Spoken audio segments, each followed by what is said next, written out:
Hello, everyone, and welcome to ReelTok episode 40. We have the whole crew today for a bit. Cam's going to be with us for probably the first half of the episode. He just couldn't help but hold back his thoughts on Transformers Rise of the Beast, one of the peak cinematic experiences of the year. We got a pretty solid episode for you today. We got the review of Transformers Rise of the Beast, Flamin Hot, the Flamin Hot Cheeto movie, big Frito-Lay corporate movie biopic.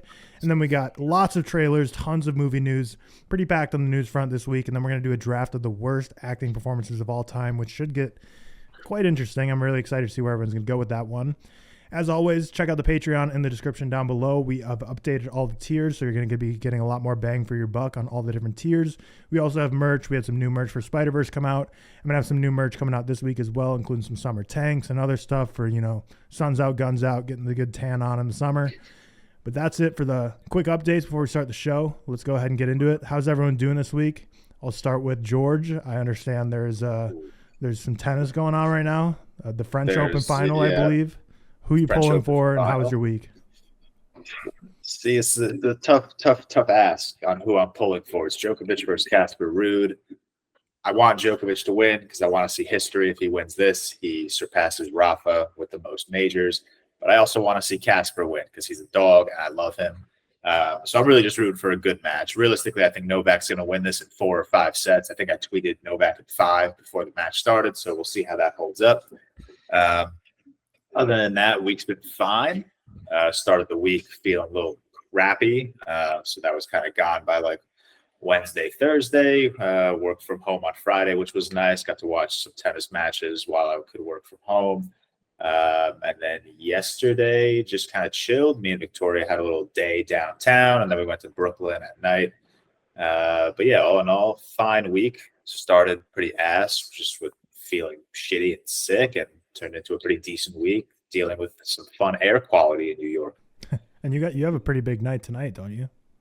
Yeah, we're going to the Ed Sheeran concert at MetLife Stadium tonight. That'll be a blast. Wow. That dude's stadium shows look insane. And it's weird because I feel like his performances are such like intimate performances, but yet he's able to do it in front of like 80K.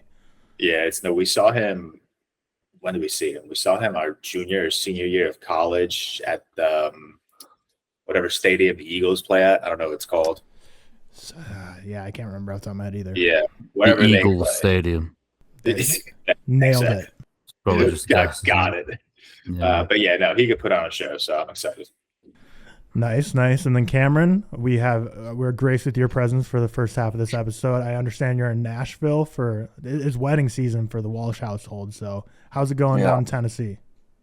Yep, second wedding of the month, second wedding in a row. I'm feeling better than last week, so sorry for the performance last week. In Nashville, like a good Nashville trip. It's like the only fun thing in the Midwest, so shout out that, I guess. I do not consider Tennessee the Midwest. I don't know. It's in the middle of the West. I'm counting it. I need expert analysis. We need this win. But didn't go to bed till like 3 a.m., something like that. Woke up at 8 because my Emma and I actually woke up at like 7:30 because Emma and I are on very much like have a kid time. So we just wake up normally pretty early. So didn't sleep at all last night. Obviously had the wedding. Shout out Kylie and Kyle. Congrats on the marriage. Honestly, I don't even think I was like absurdly drunk, but I think I just ate way too much because they catered Chick-fil-A in as the midnight snack. So like after dinner, and I was just munching Chick-fil-A, and every time Emma would see me, I'd be like chewing. She'd be like, you got to stop eating Chick-fil-A. It's too much.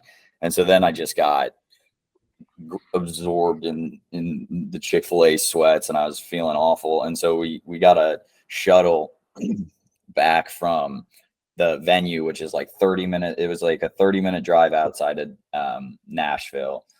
And so the shuttle brings people back. It stops at the first hotel. And I'm like, I got to get off this shuttle. I'm going to yak. I'm going to just make a fool of myself. So I got off the shuttle, and they're like, we are not close to your hotel. And so I map it, and I was like a 15-minute walk. And I'm like, I can make that walk. I get to the hotel, not the hotel we're staying at. the hotel we're staying at is actually like an hour walk. So then I was feeling a little better, got some fresh air. And so then I just trekked through Nashville downtown. So like, there's like Broadway, you know, that's where all like the major bars are in Nashville. That's where all my friends were. And Emma was there. And so like I trekked the hour and 15-minute walk to Broadway. And then we ended up walking home. And so that was like another 25-minute walk. So ended up walking like 3.5 miles last night at like 1 a.m. I was texting you guys. I shockingly didn't yak on the side of the road. So that made me feel well. But long weekend, gotta do better next weekend. But next weekend is a family wedding. So it'll be tame. Is that one in Indiana at least, or are you traveling again? Florida. Jeez, Florida. Man, you are. Jesus. How far is Florida away from you? How far is Florida away from Indiana? We're flying. You got to be flying to that. 2 hours. 2-hour flight's not terrible. Oh, But if it's driving, it's like 18 hours. wow. So Cam's got a packed month worth of travel. Yeah. But So sorry for the lack of presence on the pod, but I did want to come in and talk Transformers: Rise of the Peak. So Seth, how's your week been? There was a UFC card last night. Amanda Nunes laid down the gloves, retired. Yeah, it was How'd it go? dog shit. It was dog shit. I don't know, man. I'm getting too old for this. I'm so tired. But I say that, and I'll do it next week, and I'll do it the week after, and the week after. I was gonna say, I feel like you've been saying that since we Yeah, started. it's not gonna happen. I don't know why I'm trying to kid myself. It was fine last night. Amanda Nunes' fight was just horrendous. It was good. No, the UFC last night was fine. Whatever. Had a pretty good week other than that. Not really done too much this week. Got quite a packed this week. Me and Anna are going up to London on Tuesday, then coming back on Thursday, then going to Manchester on Friday for Hans Zimmer, then coming back on Friday night, and then going up to London again on Saturday morning for Les Mis at the West End, which should be good for Anna's birthday. And then coming back on Sunday morning back to Sheffield. So it's a lot of fucking traveling, a lot of trains, a lot of money, really. But that should be good. A lot of plans coming up this week. Yeah, pretty much it apart from that. Watched a few films, which we get into. Spent my Transformers. Was interesting. We'll go over that, I'm sure. It's your favorite movie of the year. Second behind Flaming Hot. But yeah, that's pretty much it. It's been a pretty standard week for me.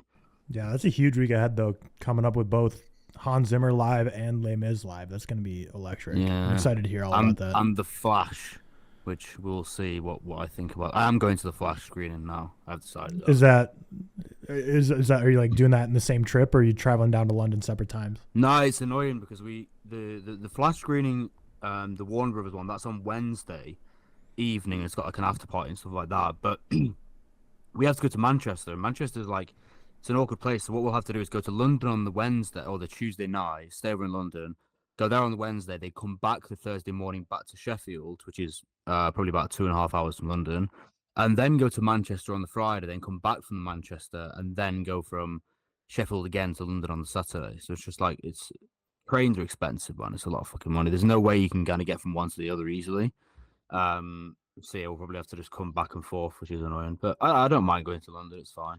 Well, big week of travel ahead for you and Cam. Yeah. But yeah, my week, had the week off from work, but since we got the pup a week ago, realized like having a puppy doesn't really just didn't have much free time. I was expecting to just grind all week on stuff, but most of the time you just need the eyes on the pup, make sure it's not pissing somewhere or chewing something up, which in hindsight might be like a blessing in disguise, because like I probably could have used the week to just kind of be more chill as opposed to just being like working on my computer for 10 hours a day like it probably would have been. But yeah, so Friday, Riley and I went in the backyard, got out there at like 5 a.m. and started like weeding, trimming trees, doing yard work, because it gets so hot here in the summer that we just got to be up at like the crack of dawn to start working on it. So our backyard is like majorly improved, which I'm happy about. And then yesterday, got in a fight with the son. Son always wins. Uh-oh. So my I was so confused. I thought I really thought, I was like, what the fuck? I was Through like, why the- are you telling us this? had to throw the Oh, it's out the misdirection, back. but yeah, no, got in a fight with the sun. Under this shirt is a devastating sight. It's just red and it's painful, but we were battling back with some aloe vera, and we'll win this one in the end. It's about the winning the war, not the battle. And then How hot is it there for you? Because it's at the moment here, it's like 30 Celsius, which is I think like what mid 80s, Yeah, y'all maybe had, 90. like I see on Twitter, y'all had breaking news that UK gets to What? 30 Celsius, which is like 86 Fahrenheit. Well, we did this last year. I don't understand because they do this every year, but then last year last year was ridiculous. We had like 3 days last year on like 40 degrees, which is like 105, 110 or something, which is like really hot. right, yeah. But they just overreact to everything. It's really fucking annoying. I just hate the UK, man. Yeah, I mean that's just kind of the move for the news, no matter what country you're in. They just want to make everything like the craziest thing it's ever been. But yeah, for me, like I tweeted it the other day, like this upcoming week it's going to be about 105 to 109 degrees every single day. So we're in the thick of it now, and it's going to be that way until September. We won't get under 100 degrees until about September. So that's just kind of the way it rolls in Arizona. Oh yeah, it's rough. It's rough, man. But yeah, then after losing that battle with the sun yesterday, just spent the whole day with like my shirt off trying to cool off, and I redid this entire office. Finally got the backdrop done. Finally got my new mic plugged in. Like I said the other week, this was like an 8-hour task I just kept putting off, and it took me forever. But I mean, Monday I start my new work from home job, so like right off screen is my work from home desk set up. So like I had to get it done because like I start my job tomorrow. So I was like, okay, now I literally can't procrastinate. I need to get this office in order. So we're good to go now. New setup. Let me know if y'all like it in the comments. If my audio sounds better. I haven't really tested this mic or anything, but new mic, new webcam, new backdrop, new lighting, all that good stuff. But yeah, let's get into this week's reviews. First up, we will go with Transformers Rise of the Beast. So this is basically like, it's not technically like a reboot because you still have, all the similar people and you're still within the same universe, but it kind of acts as a soft reboot in the sense of, Seth, you said you've only seen the first Transformers, and I don't think you literally would be, like, nothing in Transformers Rise of the Beast wouldn't have made sense for you by not seeing, like, The Last Night, Age of Extinction, stuff like that. I think it's very accessible for new fans of Transformers, because I'm calling you a new fan. It's directed by Stephen Caple Jr. It's a 90s globe-trotting adventure that introduced the Maximals, Predacons, and Terrorcons to the existing battle on Earth between Autobots and Decepticons. So we're getting a lot of new friends and faces, starring Anthony Ramos, Dominique Fishback, and of course the kind of main guy in this one for the Transformer world is Mirage. And I think we should just start off by talking about our quick non-spoiler thoughts, more so just saying overall if we liked it, didn't like it, give our score, and then we'll jump into just talking about the movie in general, talking about spoilers and such. So we'll kick it off first to Cam, since he's joining us for this review, which I didn't initially expect, so happy to have him here. Let's go to you. What are your thoughts? I was a bit disappointed with this one. I saw good reviews, not great, but good. And, I feel as though, and more often than not, I'm probably higher on a movie than most. Just if I'm entertained by it. It just falls into the rest of the Transformers franchise where it's just stupider and stupider. And I think this one does not do any different on a stupidity level, I guess. Like I said in my review, I was like, and it's like a fun time. I didn't hate watch it, but like it was just so goddamn stupid the whole time. There's a lot of moments that are just, again, stupid. I don't even know how else to describe it, but like you said, it could be a reboot, it could be a prequel, it could be a sequel to Bumblebee. It like wasn't a reboot, but they retcon like half the things that happened in the Bayverse, and so now they're like saying it's a reboot, but like it's a reboot with all the character designs being the exact same, and it's just like what's the fucking point? And we can get into it more when we talk like spoilers and what actually happens in this movie, but there are just so many moments where I was like, this is just fucking dumb. And that's really my biggest takeaway. So I gave it a 52 out of 100, I believe. So like a 2.5 out of 5. Again, I didn't hate my time watching it. I just kind of was blown away by how stupid it was. It shocked me because I saw your TikTok review first before I saw you give it 2.5. And from the first 15 seconds of your TikTok review, where it's just 15 minutes straight of you laughing out loud, I was like, oh, he probably rated this a 1 star, 0.5 star. And I was like, 2.5. Like, I didn't even, like, the first 15 seconds of your review, there's no dialogue. It's just you laughing, like, covering your face. I was like, how is this a 2.5 from funny. You? It genuinely made me laugh in the theater. Like, at the very end, we'll talk about. Had me dying. Yeah, I was doubled over laughing at that. I think this is like my 3rd highest rated Transformers, honestly. That says a lot. That's so bad. Above every Bay film except the first, and just below. No way Bumblebee. you have this above Dark of the Moon. Yeah, dude. I think Dark of the Moon kind of stinks. I'm sorry. I do did too, watch, but I think I need to. Yeah, I think I so need to nice. adjust my Dark of the Moon rating, but I don't know. I watched Yeah, like bro, half of it you the do. other You have night. it at 0.5. Seth, Transformers: Rise of the Beasts. You have, like I said earlier, you've only seen the first Transformers, and now this is your second. What are your thoughts? Yeah, I don't know, man. Like I said this in my review. Take it with a pinch of salt. I've not seen. I watched the first one when I was younger. I liked it when I was younger. I rewatched it a couple of years ago. I actually quite liked the first one. It was like a 3.5 for me. I think it's pretty good. I don't know, man. I was so bored during this. To be honest, it felt visually uninspired. It felt cliche. It felt lifeless, and I found it pretty dull. And again, I think I would find most Transformers films dull now.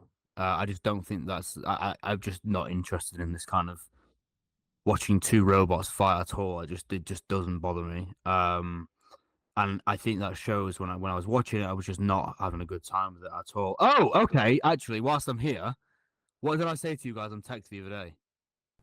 I said the most embarrassing thing happened to me at the cinema. Oh, what Oh happened? yeah, didn't you say didn't what it tell us was. the story. Oh, God. So this is at the Transformers: Rise of the Beast screening you were at.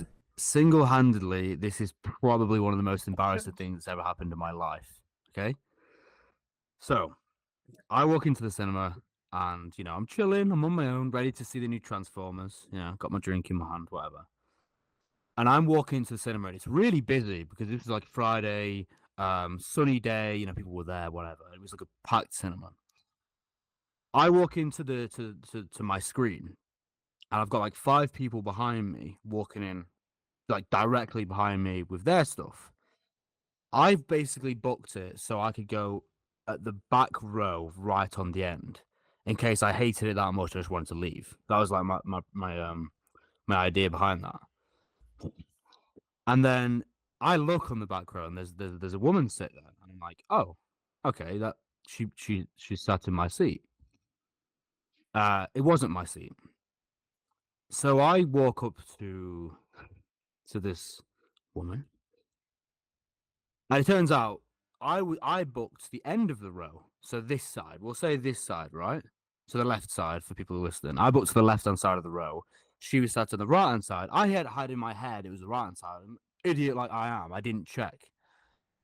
I walk up, the woman sat here. I'm like, oh, I'll just sit on the seat next to her then, because that's free. I can't be asked to check what my actual seat is. I'll just sit on the seat at the end. There wasn't a seat at the end. Do you want to try and guess what happened? So you fell down. I fell very, very far down in front of about 10 people and poured my drink over myself. Oh Like, my! It was. I was not following that story for a little bit.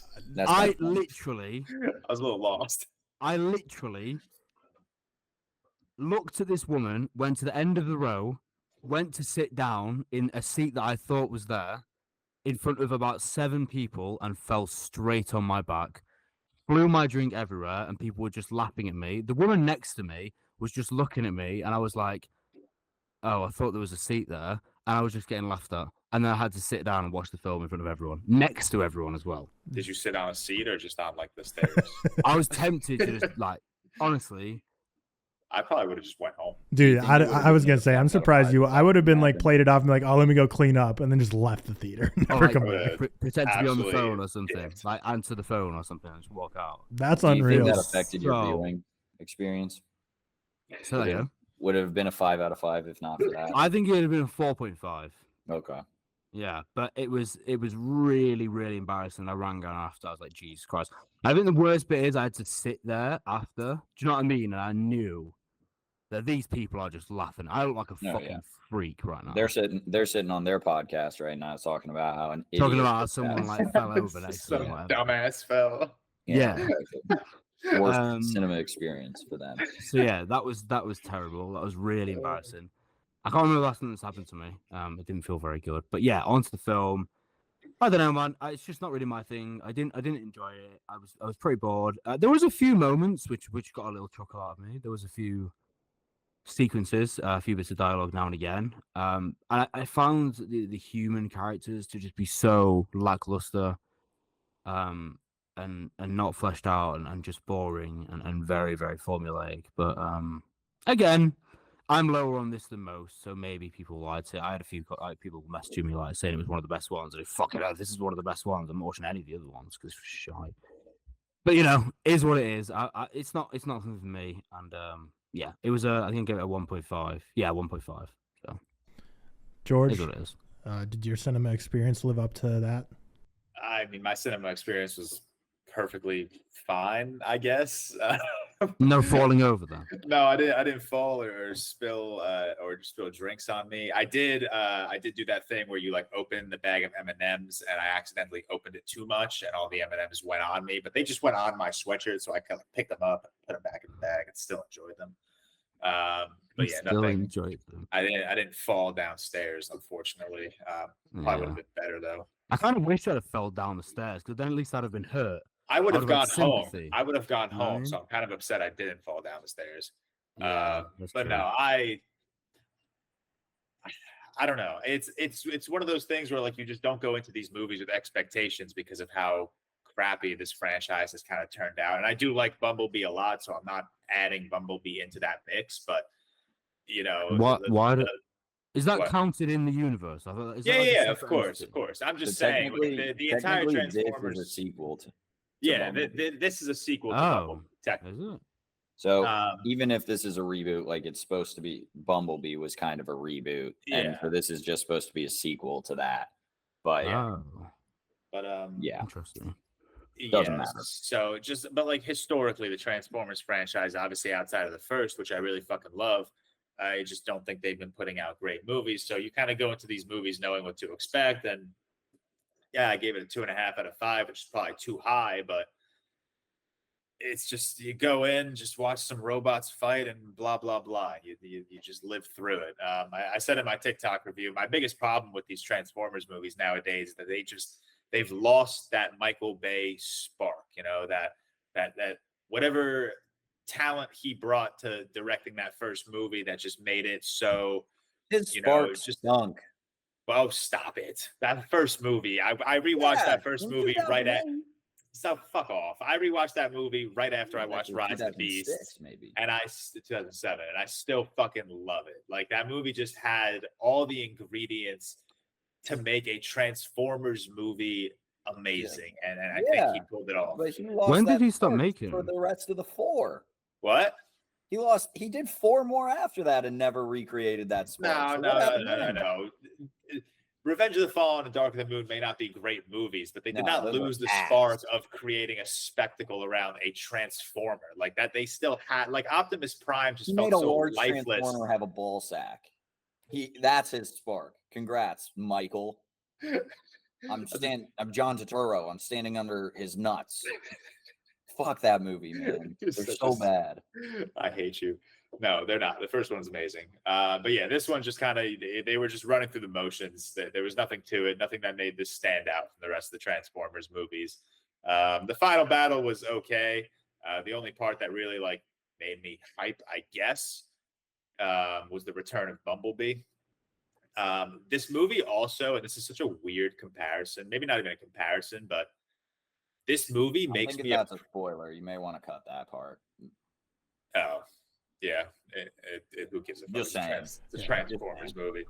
But this movie makes me appreciate James Gunn's soundtrack for the Guardians movies so much better, because this movie objectively had amazing songs, but they just never knew when to play them, and they just always felt so out of place. And it just made me, like, literally while I was watching this movie, I was like, this is making me appreciate Guardians of the Galaxy Volume 3 so much more because of the impact the soundtrack has on that movie. This movie felt like they ran through the movie and they just picked out of the hat of iconic songs and just tossed them in wherever. And it just felt very out of place. When did Michael Bay stop doing them? After The Last Night was his last one. I don't know what year that was. Probably like 2016. Who did not done Bumblebee in this one? No. But yeah, I went with a 2.5 out of 5. It was fine. It's probably going to go lower when I don't rewatch it. I'm going to forget about this movie in a week, and I'll be like, okay, this does not deserve a 2.5 out of 5. Yeah, for me,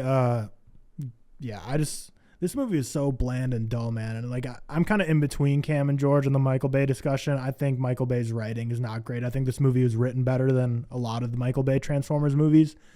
But this was easily the most boring and lacking in stylistic flair than any Michael Bay movies. Even ones that I rate lower than this, like objectively, just because I just think the writing was just stupid and dumb and they had no clue what they were doing. I still think this one just lacks the action and spark to make me engaged and interested in the story. I just thought this was so bland and dull. The first 30 minutes were such a slog, and the third act battle that George was talking about, I felt like that went on forever. I was like, oh my God, this battle is never ending. Like I thought the movie was going to end several times. I really like Anthony Ramos. I thought he was very solid. Dominic Fishburne's character, opposite in my opinion. I did not think she was great. I just thought it was boring, dry. I thought the visuals were not great either. Like legitimately, the 2007 one I think has better CGI and better effects than this one did. Like I thought, especially because I think maybe it was just the setting. Because when they're in like the mountains and on the grass, like all these Transformers, like within the wildlife setting, looked so off, and like you could just tell they were plopped in there on a computer. Whereas all the Michael Bay movies, every single one takes place in cities and backgrounds that are probably rendered skyscrapers and stuff anyways. But the clash between these Transformers and the grass and stuff, I just thought looked abysmal. There was some laugh out loud moments, not from like the comedy, but like the end, which we're about to talk about once we get into spoilers, like legitimately made me laugh out loud. But yeah, like I don't know, like it just blows my mind. This is a 2023 movie, and like I thought like the transforming was like lamer than like a 2007 That's what one. I'm saying, man. There's the spark. The spark. Yeah. You watch the 2007 version and the transforming. It's no one's massive. arguing with 2007, but he went 1 for 5, man. And I'm not arguing. The transforming in the first movie was incredible, and this movie at least tried to have transforming versus beads flying through the air with their fucking. I believe it was called Transformium. Transformium, George. Well, I mean, to be fair, Michael Bay is just adapting comics, so Transformers was 2 characters in this universe. That is for no reason. Rough. But so Transformers, like this one, like all the transforming scenes were so lame and dull. Like every single Bay movie looks better than this one. And like, so the one cool scene is when like the car slides and he hops out of it and throws on his backpack, but they played it in the trailer 7,000 times. So it's not cool. And then the one where he's sitting in the car and slowly turning around while he's transforming, so bad. That's so bad. No, that was awesome. No, that's so bad, dude. That's the only one. Every cool moment in this movie they put in the trailers for like 6 months, and I don't know, like it. I don't remember that one. And since we already spoiled it, the only like, one I made note of and I liked. Oh no, I thought that was really dumb. And then like when because since we already spoiled that Bumblebee's in it, which isn't really a spoiler. When the girls in Bumblebee and transforms, like that was so lame too. Like when Bumblebee quickly transforms and puts her in there. But yeah. And Cam, it's Transformers. They're gonna have Bumblebee. These are fan service 101 movies. No, not that he didn't say Bumblebee was in all the trailers. That's not what I was talking about. Never mind. We can get into it in spoilers. Okay. Well, yeah. But yeah, so I give it 2.5 out of 10 for 1.5 stars. Honestly, I was really close to giving this 0.5 stars. I hated this. I think I like Dark in the Moon more, so I think I might have to drop this down to a 0.5 if I'm being honest. I'm same thinking about it. Yeah, yeah, you're here first. Right after this podcast is over, this is going down to a 0.5 out of 5 stars. This is just there's nothing. I'll put it down to a 1. There's nothing I can say positively. Like there's nothing I can say positively. And then someone commented, it's like, oh, I don't know, maybe you can say positively like the soundtrack. No. The time period, what did the time period didn't change anything. Acting, no. Decent CGI, worst CGI of the franchise. Like, what are you guys talking about? These are not positives. You're just adding to my point that there's no positive in this movie. We'll jump into spoilers now. Going now. Go ahead. This isn't a spoiler, but what did you guys think of Pete Davidson? I actually liked him. I thought he did well. It was so like obviously Pete Davidson, but for some reason that didn't like throw me off. I think that made it so much better. I thought it was fine. They didn't even try. They didn't even try to like. I mean, the bird was Michelle Yeoh, and they didn't. Yeah, I know. Yeah, but like I don't know. Pete Davidson just had such a distinct voice, especially when he's delivering like comedic lines, and I was just like, they didn't even try to like make that a Transformer sounding robot. I didn't hate him. I didn't hate him at all. He's getting overused a little bit. They're over Pete Davidsoning the world right now. And I honestly think Pete I didn't mind him in this one. I thought he was kind of funny. as an actor. I think he's quite funny too. I just think don't I think mind. any No, I actor do too, but you he's can in every overuse. commercial. Yeah, every commercial and like he's in Fast X now this and Yeah, like he's just in every random roles. So yeah, we're gonna get into spoilers now. Yeah, so cut it here if you don't want to be spoiled from Transformers: Rise of the Peak. But so we're not gonna go like scene by scene through this movie like we do with some of the big releases. One thing I just want to start with right off the bat. So these Maximals, why don't they just go in maximal form all the time? They say that till the very end. Why are you just nerfing yourself in every battle? What's the explanation? It's just like, oh, they run out of oil or something? Like, I thought it was so dumb. It was like, Maximals maximize or whatever. I was like, why weren't you this big the whole time? What's wrong with you? This could have been over so much earlier. You saved it for the very end. I don't know. I thought there'll be a reason for that. Were We'll they get a bigger? Transformers like super fan coming to actually, and Were I'll they say like, bigger? exactly what it is. Yeah, they basically pack-a-punch themselves. They got bigger. They got more armor, and they got okay. I didn't realize they No, were they any got bigger. I bigger, thought they yeah. just became Quite a instead bit of, like, bigger. Cheetahs, they were They were first- bigger, yeah. No, they became like Super Saiyan mode. But Sure. the Maximals, I thought the Maximals were so corny, dude. Like the Optimus Primal, I was named after you. That had me was laughing out so loud. funny. Optimus Primal is the funniest freaking name I've ever heard for anything in my life. And I feel Yeah. like then the Primals like are just the Maximals are just like, I don't know. Like I get it, it's cool. You're trying to make a gorilla and a cheetah, but I just feel like they're not effective. Like transform, like make them just like big humans, like Optimus Prime that can blow up shit instead of like.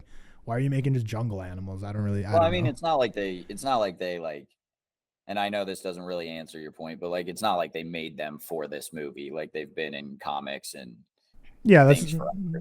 yeah. So they. I mean, just same kinda with pulled it from Transformium though. that. Huh? So you can't say this movie's it's because of the comics and then knock Transformium. That's a comic thing too. I don't think it is. I'm going to it now.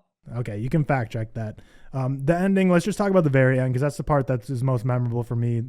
Was it a post credit scene or am I just forgetting it? Or was it just the very end? It was like when we find out that they're the GI Joes or in the Transformers world, which for me, I never knew like Transformers and GI Joe were like supposed to be in the same universe. I don't know if comic readers were already. I think this. everything under Hasbro is like considered the same universe. Like all the Oh. toys Is- under Hasbro. Is Barbie I owned by didn't know that. Hasbro? Yeah, that's what I'm saying. So like I think Barbie can Oh shit! The realistically show post credit up. scene of Barbie is about to be Show- hype. That'd be so lit.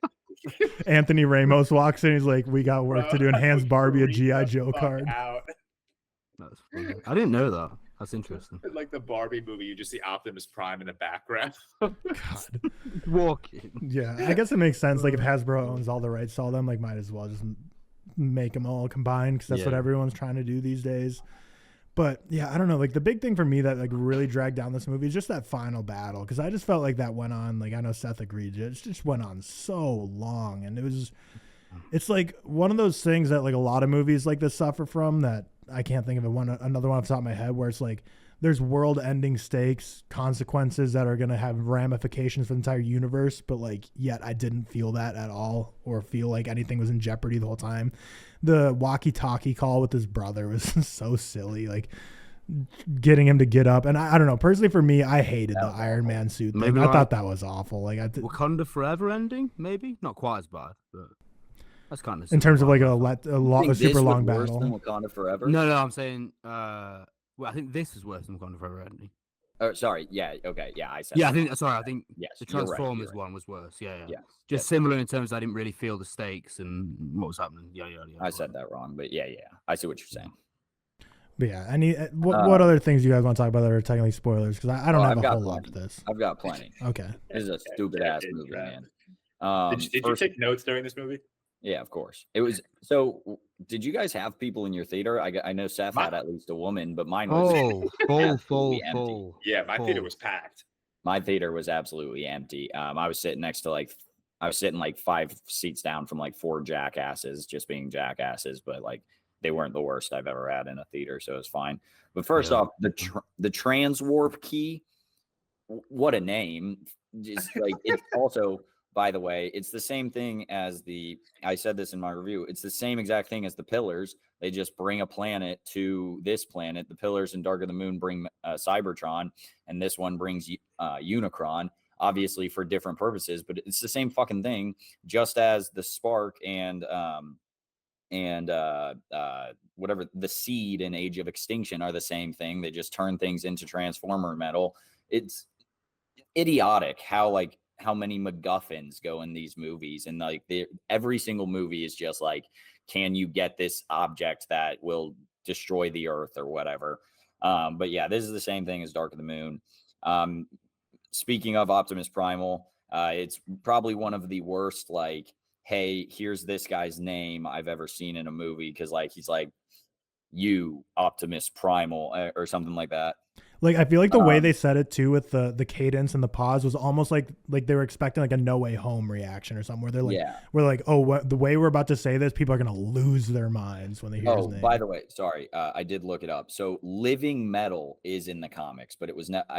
From what I can find in a quick Google, it was never called Transformium. So I'm blaming Michael Bay for that, because that's fair enough. But Mirage at one point kills a fucking cop, just like absolutely kills him, because he puts the cop car on its side and then a truck runs into it from the top. That person's dead. So like just a murderer. And then also the only positive note I wrote down, Tyler, is Mirage transforming to go forward was actually quite sick. That was dope. That's what I said. Cool. I thought that was awesome. No, that was cool. At first, I was like, "What is he doing?" And then he like turned. I thought he was getting like a weapon system out. No, that was dope. I thought that was awesome. Quick cut in just to talk about the Transformium thing. So the writer, just because it's funny because I googled it. So the writer, John Rogers, who wrote the Transformers movies, Michael Bay's. These are his other movies: Catwoman and Marry Me from last year. What a writer. What from last year? Marry Me, the Owen Wilson, Jennifer Lopez. Actually, that movie's better than this, so. All right, continue. No. I think so. That movie was piss. They canonize Mark Wahlberg in this universe. Why would you canonize one of the few main actors in this damn universe? Like, he's in 2 of the Transformer movies, so just don't bring him up. There's no need for that. But apparently this is a reboot, but it's not, so whatever. Air Razor, so they split the transwarp key in half, right? Air Razor was protecting the one half, right? She hit it in some bird thing.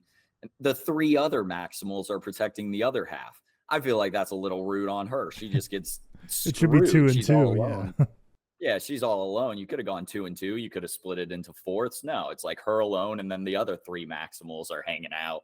And she's like, and someone commented and said that on my video, she that like she wasn't all alone, but I'm pretty sure she says like she doesn't know where the other piece of the transwarp key is, and she hasn't been in touch or something. I don't know. I'm pretty confident she was alone, but maybe I'm wrong about that. And then the G.I. Joe tease, like it happened in the comics, so I understand it. It's just so funny how the MCU has just changed every single franchise, because now every single franchise has to connect no matter what the change is. Like Wolverine is fighting the Predator in comics right now, because they're both Marvel. That's going to happen on screen one day. I'm sure. Predator's Marvel? Yeah, the Predator's Marvel. Yeah, I'm today years old. But yeah, that's just like, it's so like, I love the MCU. It's just so funny how much it's changed. Like everything needs to be connected now. And so that's why we get a G.I. Joe tease at the end of this. I don't know. It is so goddamn stupid. I did write that I liked the one-shot fight. I know we said that it's like CGI. It's a lot easier, obviously, to do that than. I just hate that that's what I'm saying. They showed us all the cool stuff before the movie came out. Yeah. Also, okay, another idiotic thing that again, whether this is a reboot or not, they originally marketed it as not a reboot. It's just like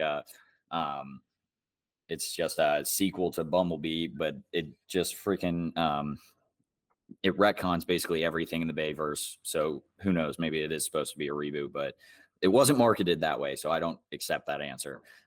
They kill off Bumblebee, and then he comes back because he's laying on like a field of energon, which is stupid, but who cares? And it's a character that we have in future movies, so why kill him off and then bring him back? And also, they tease that Optimus Prime is going to die at the end. Why not just like sacrifice Optimus Primal? I do not understand that. You have like 6 new characters that have never been in these future movies. Like, why not sacrifice, or even if you're not going to kill him off, why not imply you're going to with a new character that you don't know? We have 5 other movies coming up. Like, it's just idiotic stuff like that. And then the fucking Iron Man suit, man, was so bad in my opinion. I was hoping they were going to cover his face when, everything's coming on him. I'm like, please cover the face. Don't leave a dome on his face because he looks so corny in this right now. But they left him with the dome. I was like, oh, no, bad they left him with the dome. mistake. Terrible. Yeah, and it's just I don't know. I think go ahead, George. I was going to say, Cam brings up a good point. Like, if this movie were like a significantly more intimate story that wasn't about the world ending, I think it would have been a ton better. Because, like, we have Transformers 1, 2, 3, 4, and 5. We know the world doesn't fucking end in this movie. The stakes don't feel high. Nothing feels real because we know how it's going to end. Whereas, like, Bumblebee was very, like, small scale, intimate story, which made the stakes feel higher because we know Bumblebee survives, but we don't know what he's going to be going through. That was like, I agree.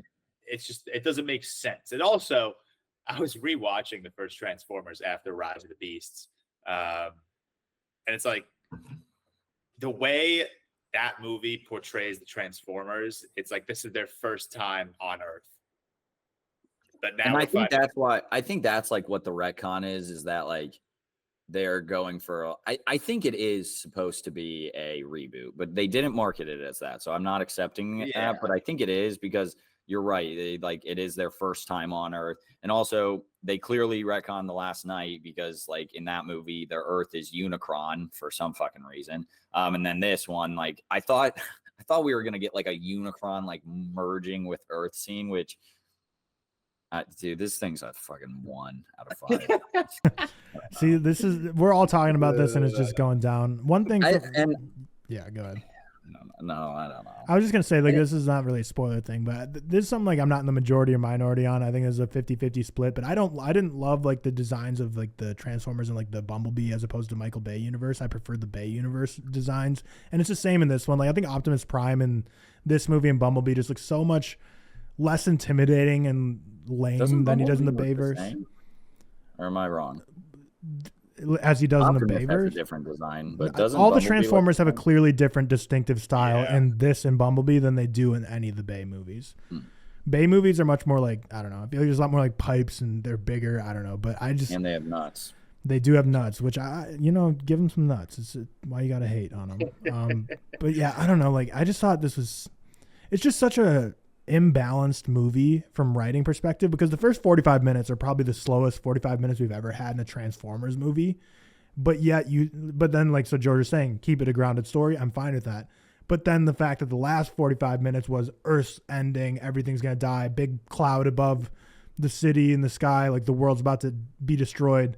It's just so imbalanced from what the first 45 minutes set up where you barely see any Transformers. It's a slow burn for the first 45. So it's like, what are you going for here? Are you going for grounded or are you going for world destruction?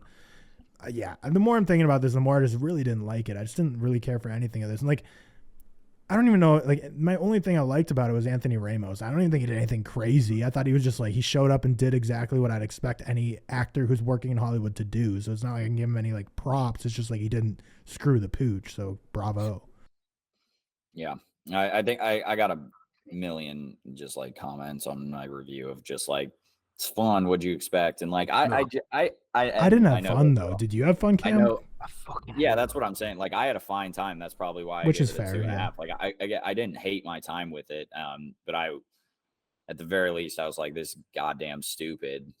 This entire thing is just like every moment is just like another like, oh, that's dumb. But I didn't have a terrible time, and if anyone did, I'm very happy that you had a great time with it. It just, I don't think like once you get past the surface of like, is it an entertaining movie? It's just like nothing else is there. Like it's nothing else. It's nothing more than surface level entertainment, which is fine for most. And I get that, but it just wasn't all there. Do we have any more thoughts on Transformers Rise of the Beasts? No. The last line of my Letterboxd review got a lot of people were hating on it. I just said Optimus Prime is such a dweeb, and people were not happy about that. I thought he was a dweeb. Yes, thank you. He was such a dweeb in this, and he was such a pussy in this movie. Yeah, he was. Like, feelings. Thank and shit. you. Like, fuck you. People were like, you have a lot of hot takes, but this is by far your worst one ever. Optimus Prime is like the GOAT. And I'm like, dude, he was such a... People are very defensive about him as a character. Yeah, and the thing is, he was probably written his dialogue the exact same as every other Transformers movie, so maybe it's just the fact that this one came 7th as opposed to 2nd that I'm criticizing it even more.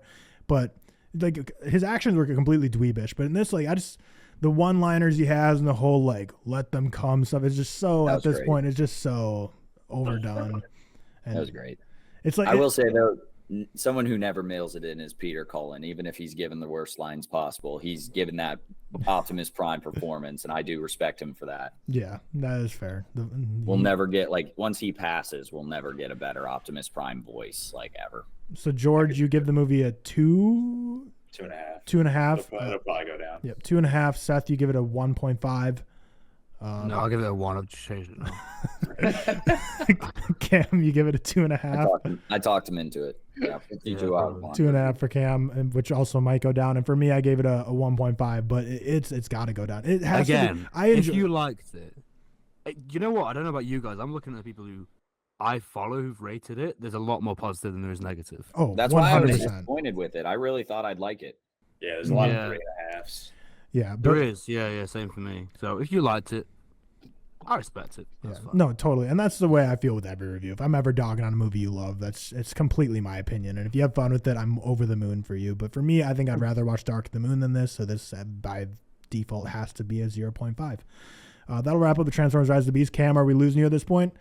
All right. Yeah, have a safe drive home back to Indiana land. 6-hour drive. And Bye, Cameron. the rest of the boys Bye. will move on to Flamin' Hot. I was about to call it Frito-Lay.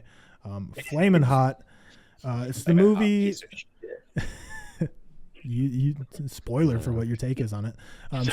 So Flamin' Hot is the inspiring true story, big asterisk, of Richard Montañez, the Frito-Lay janitor who channeled his Mexican-American heritage and upbringing to turn the iconic Flamin' Hot Cheetos into a snack that disrupted the food industry and became a global pop culture phenomenon.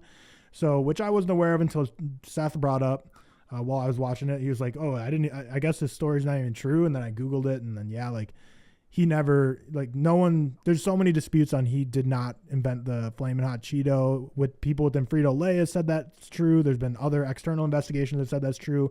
When they did a big investigation into it in 2017, internally at Frito-Lay, did he invent it? He retired from the company. So I feel like I kind of should tell you everything you need to know. But the thing is that is true. He absolutely was a janitor at Frito-Lay that worked his way up to being an executive level marketing worker at Frito-Lay in the executive suites. So that's a very impressive feat in itself. So that's Richard Montañez has a great pull up by your bootstraps, work your way up from the bottom story, but the Flamin' Hot invention part seems to be a fabrication. So still very inspiring story of what he was able to do with his career, but in terms of what, the movie's trying to be about, the Flamin' Hot doesn't seem to be true. And for me, when I went into this movie, I didn't really care for the invention of Flamin' Hot before I even started this movie. And then when Seth enlightened me that this isn't even a true story, I was just completely out of it by that point. So I'll just quickly end out. We're not going to go through spoilers. So whatever, because there's nothing. Spoilers. Spoiler. You can buy Flamin' Hot Frito-Lays. And it's not even real. Yeah. But for me, this just felt like a very big, just trying to be a feel good biopic of a guy who's down on his luck. Society's got him beaten down and he's able to make his way to the top and succeed. And for a movie aspect, there's some lighthearted, cute moments. If we're just totally ignoring the fact that it's not true, just talking about the movie itself, it's a cool idea having a man and his family just trying to be cooking every night after work, trying to invent this new flavor, blending up spices and powders, trying to figure it all out. But yeah, a lot of it felt corny. At its best, it was a very surface level biopic we've seen 100 times. Very interesting debut by Eva Longoria, directorial debut, because this just wasn't that inspired. There was nothing interesting from a directorial standpoint. And the biggest thing that I think she did, which is just a complete beginner newbie move, is just and we talked about in the group chat, just so many voiceovers. The whole movie was just voiceovers. And I feel like that's it's such a debut movie to have just all these voiceovers. It felt very novice, felt very trivial. I really am surprised at the high reviews this is getting. We're reviewing 2 movies this week that like the consensus review, if you had to like take the average of what most people are saying, not just like the audience, but like critics, be like a 3 to 3.5. I'm just completely off on both of those. But yeah, I literally have nothing more to say. For me, it's a 1.5 star, 3.4 out of 10. I didn't hate watching it. Like I watched it and just kind of like went in one ear, went out the other. I wasn't really engaged, but I wasn't necessarily being like, oh my God, that's so bad, I need to turn it off. But yeah, it was a bad movie, brought nothing new, and it's not even a true story. So whatever. Which, one quick last comment before I turn it over to you guys. I think realism in movies is like overrated. Like I don't think you have to be super historically accurate in your movies or historically accurate at all. Like just because I think as a filmmaker you have the freedom to do whatever you want, as long as you're not being like disrespectful to anything historically. But if the whole basis of your movie is saying this is a true story of how it was invented, that's where I have an issue. So I just want to say, like, just in case my review sounds hypocritical, where I'm like, it's not even true, so I'm rating it low. There's plenty of movies where, like, if there's some battle, like a Dunkirk type movie, if a battle didn't go exactly like that and they embellish some stuff, I have zero problem with that. But if you're making a movie about a war and saying that, like, this is a true story, and say that, like, America didn't win the Revolutionary War and we're still, like, a colony of England, like, then it'd be like, what are you doing calling this a true story? Like, what are you doing here? But I'll leave it there. 1.5 star for me. Just dry, boring, not flaming hot. Seth, what were your thoughts on this masterpiece of corporate propaganda? Yeah, I fucking hated this one.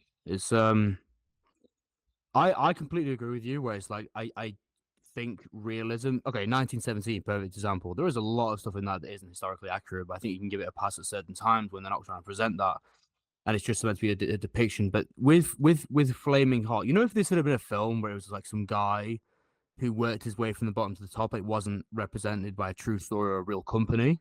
Whatever. It's a service level film, feel good film.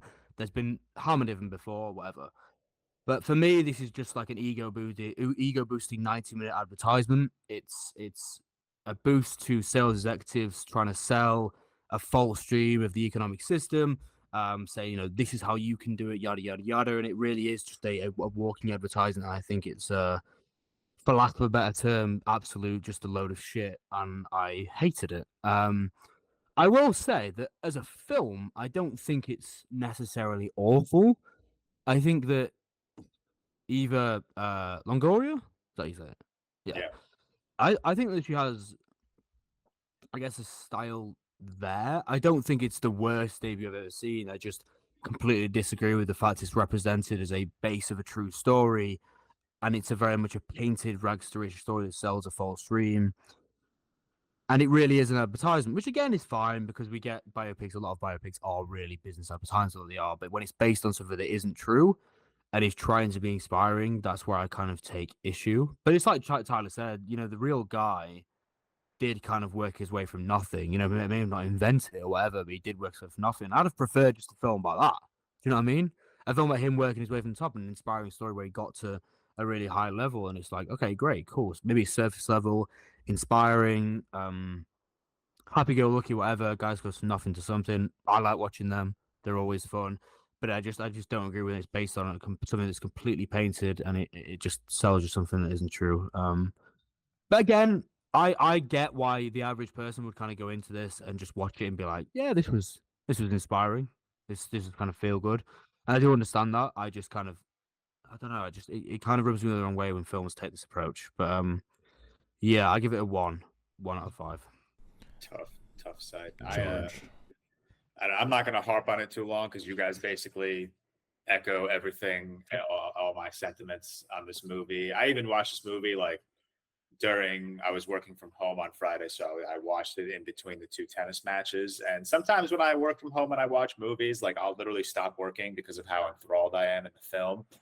I was like half paying attention. You guys kind of said it best. This just felt like an hour and a half advertisement for Frito-Lay's and the glories of working in corporate America. And I don't know, none of it like made me feel like uplifted. None of it made me feel, anything. It just felt like a very dull hour and a half, painting this rags to riches stories that I end up finding out isn't even like true. So yeah, I went with a 2 out of 5. I didn't love it. I'm not going to harp on it too long. Everything you guys say, I completely agree with. Yeah, it's the scene especially is going to be a big time. Like corporate's going to show off to their employees, and they're like, "Look, this one guy paid attention to my corporate video from the CEO." That's like, what I mean. Like, yeah. you see, you got to pay attention to these. If you send me good suggestions, like maybe you can be the one who will get rise to the top. Exactly.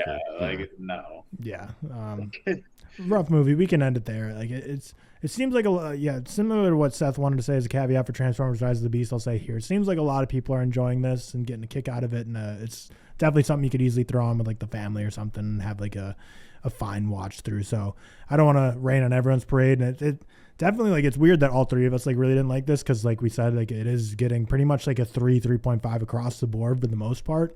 So all three of us were much lower on it, but don't take our word as the Bible here. It's on Hulu and Disney Plus, and also I think in theaters too. So you have, if you want to see this, you have really every option in the world to go and watch it. Yeah, go and see it in IMAX or something. Go and see it in 4DX, and you'll leave with like Cheeto powder covered fingers or something. But we'll end the reviews there. If you're enjoying this episode so far, watching on Spotify or listening to Spotify or Apple Podcasts, make sure you just give us a 5-star review if you haven't already. It would really help us out a lot. Follow the podcast as well on there. Just keep helping us try and climb up those charts. And if you're watching on YouTube, make sure you subscribe and hit that like button. And we will move on. Go ahead. Just to point out on Flaming Hot, I will say, and I didn't mention this, it was clearly quite a good advertisement, because I saw a bag of Flaming Hot Cheetos on Friday evening and I bought it, and they were really nice. So. Nice. I mean, but does that make the movie better or worse? Worse, because it really is an advertisement, because it worked on me. Exactly. So yeah, I guess maybe I should lower it to a half-star, man. Fuck these guys. All right. We will move on to, without Cam, we'll have to go, hey, it's trailer time. George did it last week. Yeah, we're kind of rotating without Cam while he's in wedding season. I'm Seth, you got to prepare for next week if Cam's not here and he's at that family wedding. We got a lot of trailers this week. Some we'll talk about quite a bit. Some we'll just kind of breeze over. But first, we got Poor Things. That's definitely the trailer that got shared around social media the most. Got a lot of buzz. Looks stylistic. Looks awesome. Emma Stone's going to be incredible in this. Willem Dafoe looks just insane in this movie. Yeah. Seth, I'll kick it over to you. What are your thoughts on this Poor Things trailer? Yeah, so I mean, I'm just incredibly excited for this. And more than that, man, this poster is just so good. This poster is, oh man, when I saw that, that poster was crazy. It's crazy. I loved it. I showed Anna and she was like, "What the fuck?" She just like, that's exactly what I want from it. I think so. I'm really excited from this. The aesthetic, the cast. I'm actually not that familiar with Yorgos's work anyway. I've only seen. I was stalking your letterbox. I saw you hadn't logged pretty much like any of his I've films. only seen Killing the Sacred Deer, which I did really like. Haven't seen The Favorite. How have you not seen The Favorite? Isn't that Olivia Colman's Oscar-winning movie? That's your girl, dude. Yeah, it is. And I think he's done another one, Dogtooth, I think it's called, and then obviously The Lobster. Again, Colin Farrell, who I love, haven't seen that either. I don't know why. I feel like I really liked Killing the Sacred Deer, so I'll definitely get around to watching those first. But yeah, I mean, I'm really excited for this, definitely. George, any thoughts on the Poor Things trailer other than that it looks metal? Yeah, I mean, it looks metal. That's an interesting way to describe it. I've not heard someone say that in so long. That's crazy. Yeah, it looks metal as fuck. It looks really twisted. It looks very interesting. I think Willem Dafoe and Emma Stone is just such an interesting pairing. So I'm very curious to see how they like line up in a movie together. And your best actors in it, George. Mr. Ruffalo. Ruffalo. Yeah, I think I hate him more than George, but yeah. Oh really? I thought I don't. I think everyone just hates him. No, I think George, we're in the major minority, dude. Are we really? Yes. I don't mind him, honestly. Whatever. He's all right. Anyways, yeah, it looks metal as fuck. I'm gonna leave it there because I really like the way that little word. A lot of vibes to Barbie in the trailer. You know, very similar-ish movies that'll be complete. Well, they're both. I was gonna say completely stylistically different, but they're both gonna be oozing with style. Very different styles. They're but both like fish out of water kind of movies. Right. So. George, I'm going to ping pong it back to you for bottoms because I know you're a big Rachel Sennott girl. Yeah. Or guy. Yeah. Whoa, sorry. Girl. You're a big Rachel Sennott guy. I'm cool with whatever. Let's see. This shit looks hilarious. I think Rachel Sennott just like nails that Gen Z humor better than anyone acting great. right now. I think it's hysterical. Me and Victoria just watched Bodies again like 2 nights ago. And she had me rolling. Her little one-liners of like, I have body dysmorphia, or like, you're silencing me, or her whole rant on a podcast. I was fucking crying, man. I'm very curious for this movie, only because I know Gen Z humor is very hit or miss for me. I think it hit like crazy in Bodies. So I'm very curious to see how Bottoms pulls it off. I'm also curious to see Marshawn Lynch in this movie. I had no idea he was in this movie. Yeah, I saw that. It's kind of weird. He's a hilarious guy. If you've ever seen stuff that he's been in, like he's been in a couple TV shows. He's hilarious, and he's always a character on the sidelines. Whenever they'd mic him up, like he was just a funny ass dude. Yeah, so I'm really excited for this. I really am. Have you guys seen Shiva Baby yet? The Rachel Sennott one. I still need to. I watched that recently. Obviously, that was Emma. What's the name? The director, Seligman. I don't know. Whatever. That was her debut. Shiva Baby. That was so good. It's like 70 minutes long. It's like a female uncut gems almost. It's utter chaos in every way. It's anxiety inducing. It's clever. It's funny. Rachel Sennott in that is just, she's so good. And when I watched that, I looked and I saw that Bottoms were coming out this year, which obviously from the same director, which really, really excites me. And I think it's opened up to really, really great reviews so far. So yeah, really, really excited for that. I think you both would really enjoy Shiva Baby. I think you'd both really like, especially George, definitely. Yeah, I think you should watch it with Victoria, George. I think like it's another one that's been on my watch list. Like same thing with like Itu Mama También. Like it's just been on my watch list forever. And every time I go to like pick a movie at night, I'm like, let me just watch it. And I just always.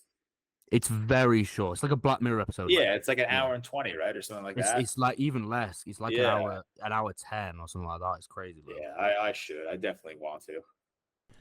Moving on, Insidious: The Red Door had another trailer release. Maybe it was the first trailer. Yeah. So I know Seth, you just rewatched the original Insidious last week with Alex. I've never seen an Insidious movie. Never seen a Nun. No, Nun is Conjuring universe. Never seen an Insidious movie. Are we excited for this universe to keep expanding or no? Yeah. So obviously the last one that came out was The Last Key, wasn't it? Yeah. Which I didn't really like. I didn't like the third Insidious. I didn't really like the second one. I haven't really liked Insidious films since the first. So this is the fifth? This is the fifth, yeah. So the first came out in 2010. It's obviously Patrick Wilson is directing this one. That's the only reason I'm kind of excited. Yeah, because he actually like genuinely cares. Yeah, he it's a passion project. He genuinely cares about this franchise. And I believe it is his debut, and obviously James Wan is still producing. I'll watch it. Like I always watch these films. Like if a new Insidious film comes out, even regardless of how bad I think the last couple have been, I'll still watch it because it's a horror, it's a mainstream horror, whatever. I can't say I'm really excited for it, given the consistency of especially the last two, in my opinion. But I'll still watch it because Patrick Wilson's directorial debut, and it might be something different. And yeah, I'll definitely watch it. But I'm not crazy excited anyway. All right, and then we had our 2015 brought us Fant Four Stick, 2023 brought us Mithrigan, and now we have Expendables. And the most disappointing. Mithrigan. And the most disappointing thing about Expendables for me is the fact that it's just gonna. I have to watch the first three now, and that's the part that's really. You don't. I've seen the first one a long time ago. When did this become a thing where people just need to watch every movie in a franchise before the latest one comes? I feel like no one ever did that, but this year for Scream, for Transformers, everyone's just been doing this left and right. Mission Impossible. Except me. Now. Yeah, I don't know. I'm gonna have to do it for Mission Impossible. We're all gonna have to do it for Mission Yeah, Impossible. I mean, Tyler, that's you good. already To be saw fair, it. that's a good franchise, and like Scream's a good franchise too. So like those are worth it. Whereas Transformers, like people watching all that before and getting through like the And Age of Extinction Expendables. last night. Like, what are you doing? Yeah. Expendables. I'm like- not watching all the Expendables, so I've seen the first Yeah, one. so I there's need no to- way I'm watching all these. I've seen Expendables 1 and I've seen the A-Team, and if I had to tell you about both of them, I feel like I would just mix the two stories together. I have no clue. I'm pretty sure like half the actors are the same. the same Pretty sure the thing, plot's bro. like the same. Like, They're the same thing. yeah, it's Dude, I saw that trailer and like the text came up and I was like, did they make this on iMovie or something? Was this like a college fucking project? It really is as well. truly ridiculous. But we also had our first look at Bird Box Barcelona, which we touched on a little bit when it was in the news a couple weeks ago, but we got our kind of first look at it through a trailer. For me, I liked Bird Box. I didn't like the ending. We talked about this last time. I really didn't like the ending, but I'd be lying if I had said I wasn't fully engaged the entire time during the movie. So I'll definitely be watching Bird Box Barcelona, but I can't say I'm like amped for it. I mean, are both you in the same camp? Or are you less or more excited? Probably less. I didn't like the first one, to be honest. I don't know. I'll watch it, but it's got a good cast, hasn't it? I think Diego Calva's in it. Yeah, it's like a completely it's completely different than the original Bird Box. Georgina and- Campbell, I think, from Barbarian, who I did like. Yeah. Mhm. But I don't know, man. Not very excited for this, but I'll probably watch it. But yeah, it's one of them, isn't it? And then George, are you a Witcher watcher? I am a Witcher watcher. A Witcher watcher. A Witcher Crazy. watcher. Season 3. Yes, Are you I am, you yeah. amped? It's so I think a lot of people are confused that Henry Cavill. This It's is been like the 2 last- years, right? It's Yeah, been like this is 2 the last years. I feel like since they said he's no longer going to be in it. Not 2 years, probably like a year. No, because season 2 came out like what, a year ago, maybe, or little over a year ago. And then once season 2 wrapped, they had filmed season 3. And And then when they they announced- wrapped filming season 3, that's when all of Gotcha. like the DC 'Cause we Witcher covered news it. came out. Yeah, we It was like covered the this. start of ReelTok. Okay. Yeah, we covered Fair. this. September or Yeah, something. probably at the beginning of ReelTok. Yeah, And now, but it's like it's understandable confusion. But yeah, this is going to be his last season as The Witcher, which I think is really sad because I think he's fucking The Witcher. perfect for this role. I like The Witcher a ton. I know it's not like the best critically reviewed TV show, but like, when do we ever listen to the critics? Like, I know I love it. I know Sydney watches it and loves it. So I know likes it. That's yeah. 3 people. Yeah. 3 people right there. So I'm really excited for season 3. I'm very curious. The one thing going into season 3 is like, how are they going to end it where it's like going to feel seamless in season 4 that Henry Cavill's not coming back? Because there is like so much magic in this universe. There's so many possibilities where it's like, okay, maybe his face like deformed and now he turned into Liam Hemsworth or Do something. you think they do that, or do you think they I just don't do know. it where I it's I like, think they're just gonna same just guy? insert a new actor and be like, it's go, carry on his go story? along with this shit now. I feel like I but want no, to watch it, man. Like, it's I like really high think you would fantasy, like isn't it. I Honestly, think it'd be you upset would Sally. enjoy Yeah. it. Yeah. But yeah, I'm excited for season 3. I really am. Yeah, I watched like the first half of the first season. It's just not for me. But we all know on the podcast, I'm like less of like a fan of like the fantasy, like Lord of the Yeah. Rings, all that kind of stuff, fantasy world stuff than you guys. So it makes sense. And I think it would be right upset Sally. It just wasn't quite for me. Yeah. Last 3, we'll just kind of quickly glance over. So we got a trailer for Twisted Metal, which is a Peacock series starring Anthony Mackie and Will Arnett. Just a weird trailer, man. It I have no looks clue. so I'm weird. not going to watch it mainly because it's a series. If it's a movie, probably going to watch it. Let's be honest. It's a 2023 movie review guy. But it's a series. I'm not going to watch it. Didn't pull my attention, but I don't know. It just looked weird. I don't know if you guys have any other thoughts on that, but it just looked bizarre. I saw so much on Twitter about it. It just looks bizarre. That video, I didn't understand it at all. It looks really weird. Who knows, man? Yeah. Did you guys ever watch Willy's Wonderland? No. Yeah, Nicolas I watched Cage. it Never heard recently. of that. I watched it recently. Yeah, Like, that's the vibe of this fucking trailer thing. Willy's gave Wonderland off. was such a weird film, man. It was I like kind of liked it. It was so I knew odd. you would. It was didn't just so like hate it. stupid. Like Yeah, it was a Nicolas Cage kind of. yeah, thing, literally. wasn't That's all it was. It was just it? Nicolas I know what you Cage. mean.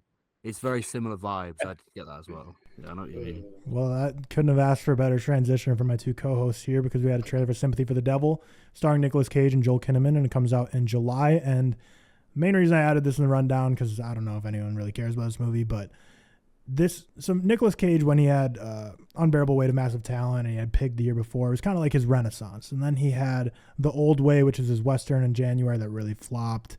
And he's just really like, everyone thought he had the renaissance coming. It was going to be Nicolas Cage 2.0. We're going to get great movies. And then he kind of immediately went back into mediocre work. And the fact that we're just kind of first hearing about this movie like a month before it's releasing, I feel like is never that great of a sign. And I just have a feeling this is going to be another dud from Nick Cage. Yeah, no, I completely agree with you. He did have like a peak of like that string of movies between like Pig and Unbearable Weight of Massive Talent, where everyone was like, oh, maybe Nick Cage is a capable and competent actor. But also in Pig, he didn't talk very much. He just had to be like this brute man. And then in The Unbearable Weight of Massive Talent, he just played Nick Cage, which obviously I hope he's fucking good at doing that. But yeah, I still haven't seen Renfield, but the trailer to Sympathy for a Devil just he was like the only thing that I actually enjoyed watching, Renfield. So I guess you can take that away. Which is interesting because like that was the one thing that turned me off in those. No, trailers. I like Nick Cage though. Seeing Nick Cage as Dracula, like it just didn't make sense to me. I like Nick Cage. I just see it has a unique charm I enjoy watching. I guess. Is this a remake? This film? Yeah, it was like 1968 was the original, maybe. Yeah, because I'm sure there's. I might be wrong. I may have misread that or something. I'm sure there's a film that's called Sympathy for the Devil. I might have seen. I mean, I don't know. Maybe the two films could be the same thing, obviously. But yeah, it looks fine. I'll watch it. It's Nick Cage. Although I'm not watching that one that you watched, Tyler. That Western. The Old Way. Dreadful. Yeah. Yeah. No interest in watching that at all. Definitely. Then we had the second trailer for Talk to Me, which for those of you, if the name recognition isn't there, it's the one with the infamous hand snapping backwards for the A24 logo. We got our second trailer. I mean, it's a horror movie, so I'm probably going to either reluctantly watch it or not watch it. But since it's A24 and has so much hype, I'll probably force myself to see it. But for me, like, I kind of have a weird take on the second trailer. It seemed like I thought the first one looked so unique and bizarre. Yeah, metal, exactly. This one looked more like stuff I feel like we've seen before in horror. Like, I feel like it had me less excited, the second trailer, for some reason. I don't know if it's probably just a me thing, but some reason I saw the second trailer, I was like, oh, this isn't the mind-blowing thing I thought this was going to be. I want to know George's opinion here, because I'm the same as you, Tyler, I think. My anticipation went down a little bit. I'm very excited for this movie, but I do agree it went down after the second trailer. But I love the supernatural horror and like these fucked up imagery that it looks over. Yeah, my problem is like you have this low budget horror movie. Why do you need two trailers? Like you just don't. Yeah. Like you showed us everything we needed to see in the first trailer. Just market the shit out of that trailer and move on. Yeah, like don't give us anything more. Like this is already an hour and 40-minute movie. Like we don't need more trailers to ruin what is with horror a lot of the time, especially with the first trailer. Like ambiguity is the best way you can go, really, isn't it? Not showing too much and just being secretive about it. I think like it may have done better that way. Interestingly enough, I get this at the same time as you guys, which is like probably the first ever for an A24 film, especially an A24 horror. Yeah, what is it, 28th of July, something like this? Yeah. I'm still excited for it, like George said, but I'm not like. It has dampened a little bit through a second trailer, and I think I would have been much more excited if they just left it and just marketed, like George said, marketed with the first and marketed with the poster, especially the poster, because the poster's fucking really good as well. But yeah, I'll still watch it. Also. Fucking A24 logo though with the hand, man, that is just so good. Yeah, that's cool. I do like that. Yeah, the big thing for me is I just think the first trailer looks so like unique, experimental, and kind of kept everything close to the vest. And then that on top of being A24, you're like, oh, we're in for a ride here. And then the second trailer just made it seem a lot more like a horror movie, which is fine and it still looks very interesting. But I just don't think I'm going in now expecting a game-changing, different, bizarre, anything that we haven't seen before. But it still looks like it's very solid. I think it's opened quite well on early reviews. On I think a lot of people were saying it's the scariest A24 movie yet, which A24 is a unique style of horror. I don't know if there's any scary. That's what the ones I've The Witch I actually find. The Witch is frightening. The Lighthouse isn't scary per se. It's just uncomfortable. Yeah. Yeah. Okay. Hereditary. Yeah, and probably the Witch. And then Midsummer. I don't know if that's scary. That's more like the Lighthouse. It's not scary. Again, it's just uncomfortable. Yeah. That's what I was kind of saying. Like, if it's the scariest A24 movie yet, but they have a different style of like horror that's not necessarily scary. So have you guys seen Green Room? Yeah, Green Room's like that's like, and it's anxiety fueled. It's yeah, like, it gets you on the edge exactly. of Like your it's seat. not jump scary, but it's just like, damn, this is like really I stressing me think out. Tyler would like that because it's like it's very much just panicky thriller. Yeah. I really liked Green Room. I thought Green Room was great. I really enjoyed Green Room. I'll get to it Patrick Stewart in that, eventually. George, is so good. Yeah, disgusting. Patrick Stewart in that is so good. Yeah, I'm not like actively engaged in trying to do it each and every week, but eventually it's just it's gonna happen. I'm gonna watch every A24 film. That's just like a slow trajectory I'm heading towards. But How many is there? probably like just 150 at this Yeah. point, honestly. Yeah, It's a but- lot. I haven't watched that many. But yeah, it's we'll move on to movie news now. We got quite a lot, but a lot of this I'm just gonna like say right off the bat, and then if you want to talk about it more, we'll get into it. But there's definitely a bunch of stuff in here that I'll ask for opinions on because there's a lot of stuff to talk about here. But the first one, the Screen Actors Guild voted 97.91% in favor for a strike.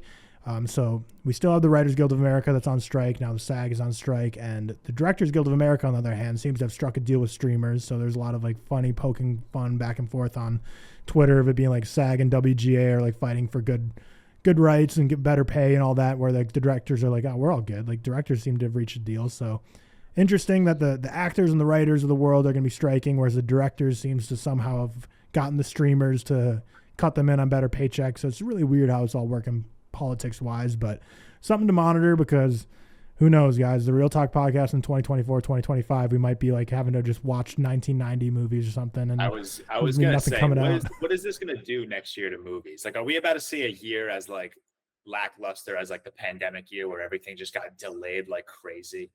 I hope so, because then we can just do like Could do a old lot films every week. Yeah. Oh I can yeah, suggest I'm them. sure That'd be Cam great. will love that. This is an interesting bit of news that I didn't love, but the Rebel Moon is going to receive 2 cuts, one for families, one for adults. George is a resident Zack Snyder super fan. This seems like one of the most un-Zack Snyder moves there is.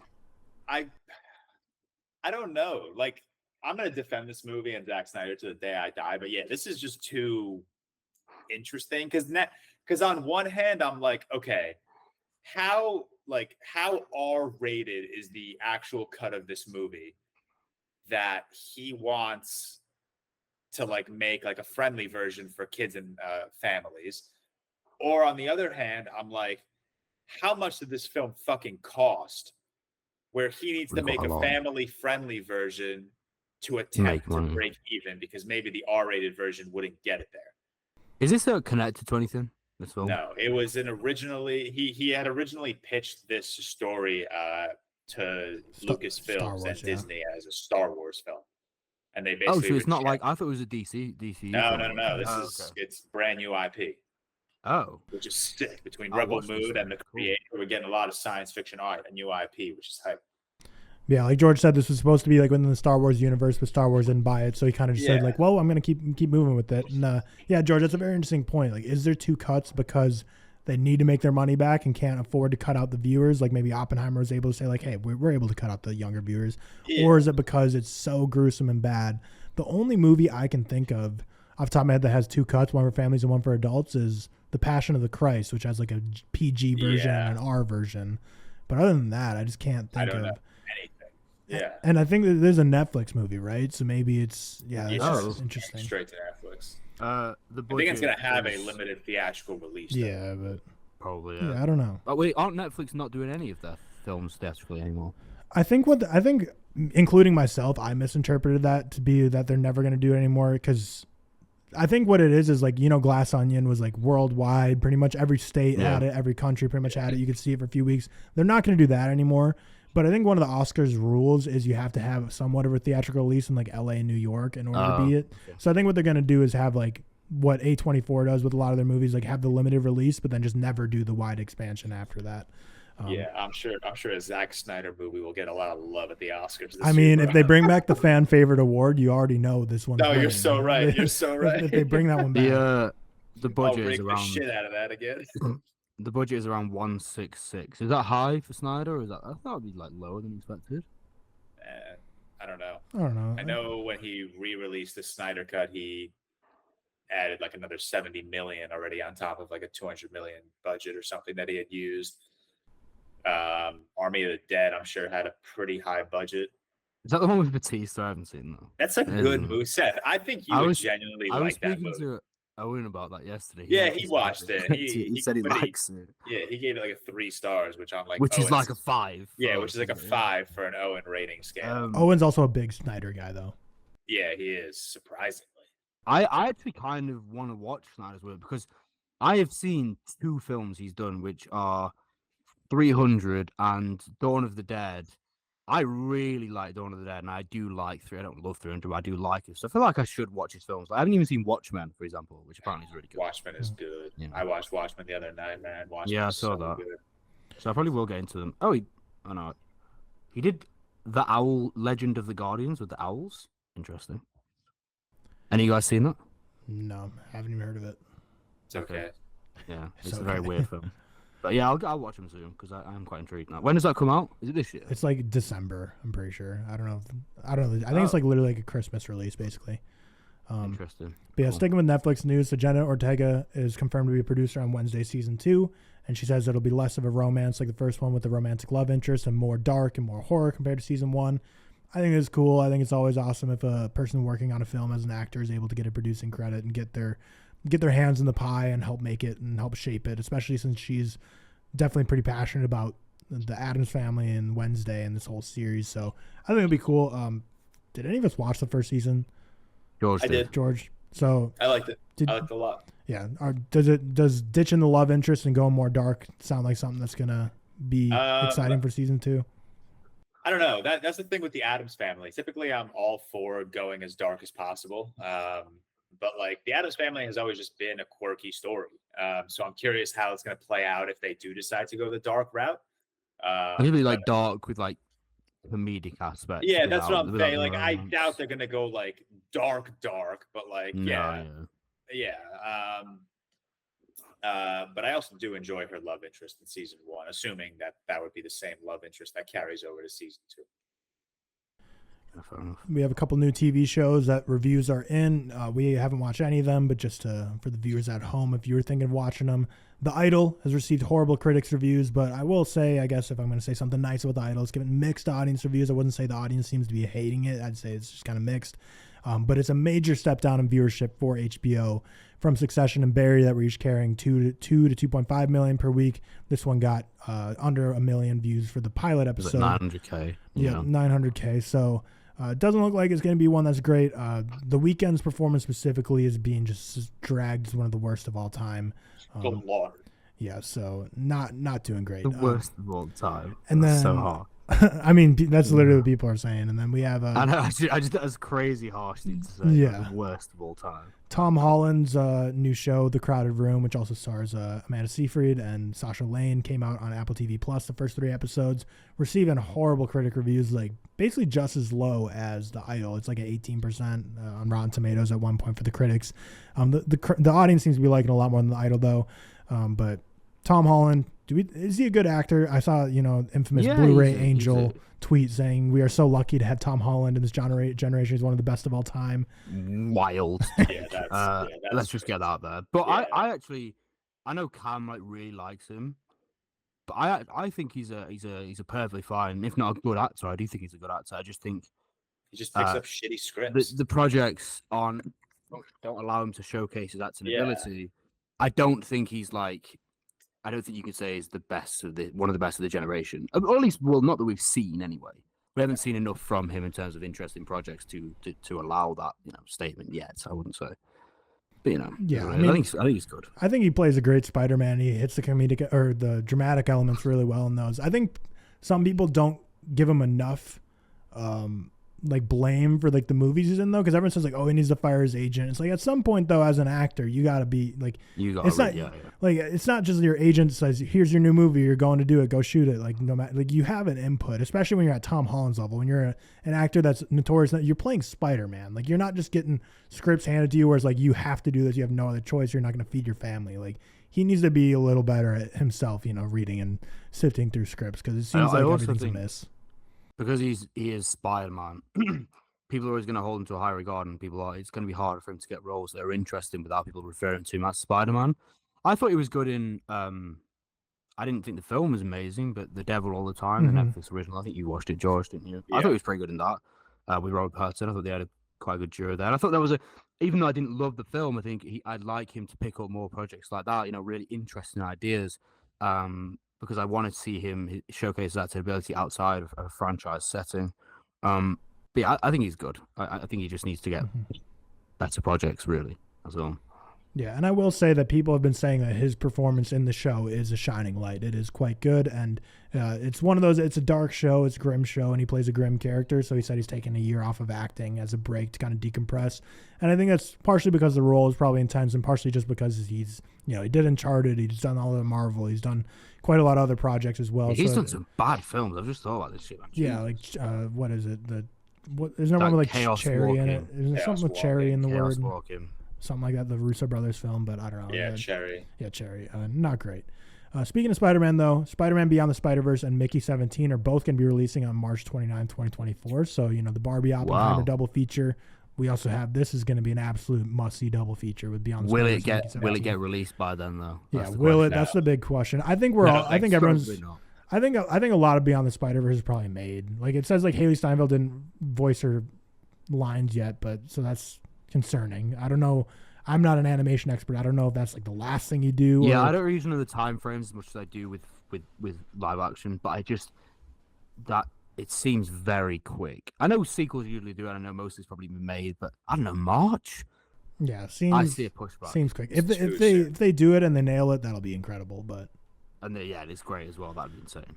But the other movie, the double feature, Mickey 17, I don't think we need to be worried about because they already had a test screening this past weekend and it got very good reviews. So that one seems like March 29, 2024 is going to absolutely happen. But Beyond the Spider-Verse, very excited for that. We don't know. But that double feature walked, so this double feature could run. Fast X Part 2 and the live action Minecraft movie are both released on April 4th, 2025. Is that the one with Jason Momoa in it? In the Minecraft film? I think he is. Yeah, I think because he's in both. Yeah. So that's Jason Momoa is just picking up side quests right now. Yeah, that's going to be just a massive day for his wallet and probably a bad day for his average critical reception of movies he's in. I don't think he cares. No, he doesn't. And that's like why he's so great in the Fast X movie, because he doesn't care. He's not trying to be a Vin Diesel where he's like taking it so seriously. He's having fun. Apple announces their new Apple Vision Pro, which is for $3,499. And the only reason I'm including this in movie news is because Disney kind of did a promo with it and showed all the cool things they're hoping to do with it for immersive film experiences that look cool. And then also when they were doing the advertisement showing off the Apple Vision Pro, they showed a sneak peek of Napoleon. So clearly... Yeah, it's such a weird way to... Right. It's such a weird film to choose. But the cool thing at least is, like, because I feel like it's going to be a gimmick for the most part. Like, it's not like, it's kind of like VR video games now where it's like, yeah, you can do some immersive fun stuff, but it's still not like incredible. But it seems like from their promotion, they're very movie forward with it. So I'm excited to see what's going to come. Like, I'm not going to buy one, but if it ends up being like awesome cinematic experiences. I'm not shelling out $3,000 on that straight away. That's crazy. Yeah. Maybe I can make my money back if they say like you buy it for $3,499 and you get every streaming service free. Then maybe I will. But every film ever. That'll be the day. Yeah, but I'm sure like if I find out a buddy of mine has it and like I'm just gonna be like, yo, can I just come watch like Avatar: The Way of Water for 3 hours and go sit in your swimming pool while watching it and just being the most immersive experience of my life. And then die because you think you can breathe underwater. Margot Robbie and Ryan Gosling's Ocean's 11 prequel movie is billed to be an old-fashioned epic love story adventure set during a heist on a yacht at the 1962 Monaco Grand Prix.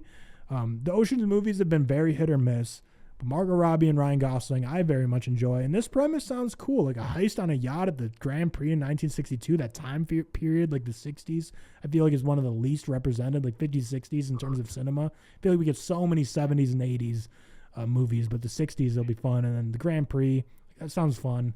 I don't know, like Oceans have been mixed. I've really enjoyed the first one, don't really like love any of the rest, but I think I like the first one. I don't know, I'm in for it. She's doing so many films, so many projects at the minute, isn't she? She's like, it sounds interesting though. I agree with you. It sounds an interesting concept. I'm with so those curious two to see Margot Robbie and Ryan Gosling's chemistry in Barbie. I really am. Yeah, that's the one thing that I'm not sold on with these trailers. I would agree. Yeah, their camaraderie or whatever the fuck you want to call it, like their chemistry is just not. I don't know. It just seems so awkward, and maybe that's like the way. I think that might be intentional. Yeah, maybe that's what they're going for, because like they're not like actually like dating or anything in the movie. Like these characters are just random to each other. But yeah, it's just the one part of this movie where I'm not sold on. We have a cast announced for Zach Cregger's next sci-fi film, Companion, and that is Jack Quaid, Lucas Gage, Megan Suri, and Harvey Gillen. And the only reason I thought this was interesting is just because we have the cast finally announced, and this was the film that we talked about a couple of months ago where it said Jordan Peele fired his agent immediately when he lost the bidding for this, and he was furious that he wasn't able to get the script. Is that this film? So this is that one that Zach Cregger was able to land. So I'm interested to see it. The cast, I like Lucas Gage, I like Jack Quaid, and I'm just interested to see what this movie is that Jordan Peele is so furious about that he wasn't able to get. But yeah, Lucas Gage is your friend now, isn't he? To be fair. Yeah, basically, and he's best friends with Kim Kardashian. So basically, by proxy, I'm basically a Kardashian, which is big news for the brand. I still haven't watched How to Blow Up a Pipeline. I really want to see that. I think you'd like it. It's I do. Very much like a good time, uncut gems, uncomfortable pacing where you're kind of on the edge of your seat the whole time. Interesting. Just going through some more casting news. Ryan Reynolds and Kenneth Branagh have been cast in Jonathan Goldstein and John Francis Daly's action adventure film Mayday for Apple TV Plus. This sounds like an absolute stinker to me. Maybe it's hearsay, but Ryan Reynolds is, love him or hate him, he's in a lot of hit or miss movies, and I'm lower on Kenneth Branagh than a lot of people, especially as an actor. I don't know. It's Apple TV Plus. It's called Mayday. I don't even have to know anything. Have you not seen him in Harry Potter Chamber of Secrets? What do you mean, bro? He's the shining the Minister of Dark Arts, right? He's so funny in that film, man. He is. Jokes. He is. Yeah. I know what you mean, though. This sounds not great, let's be honest, but who knows?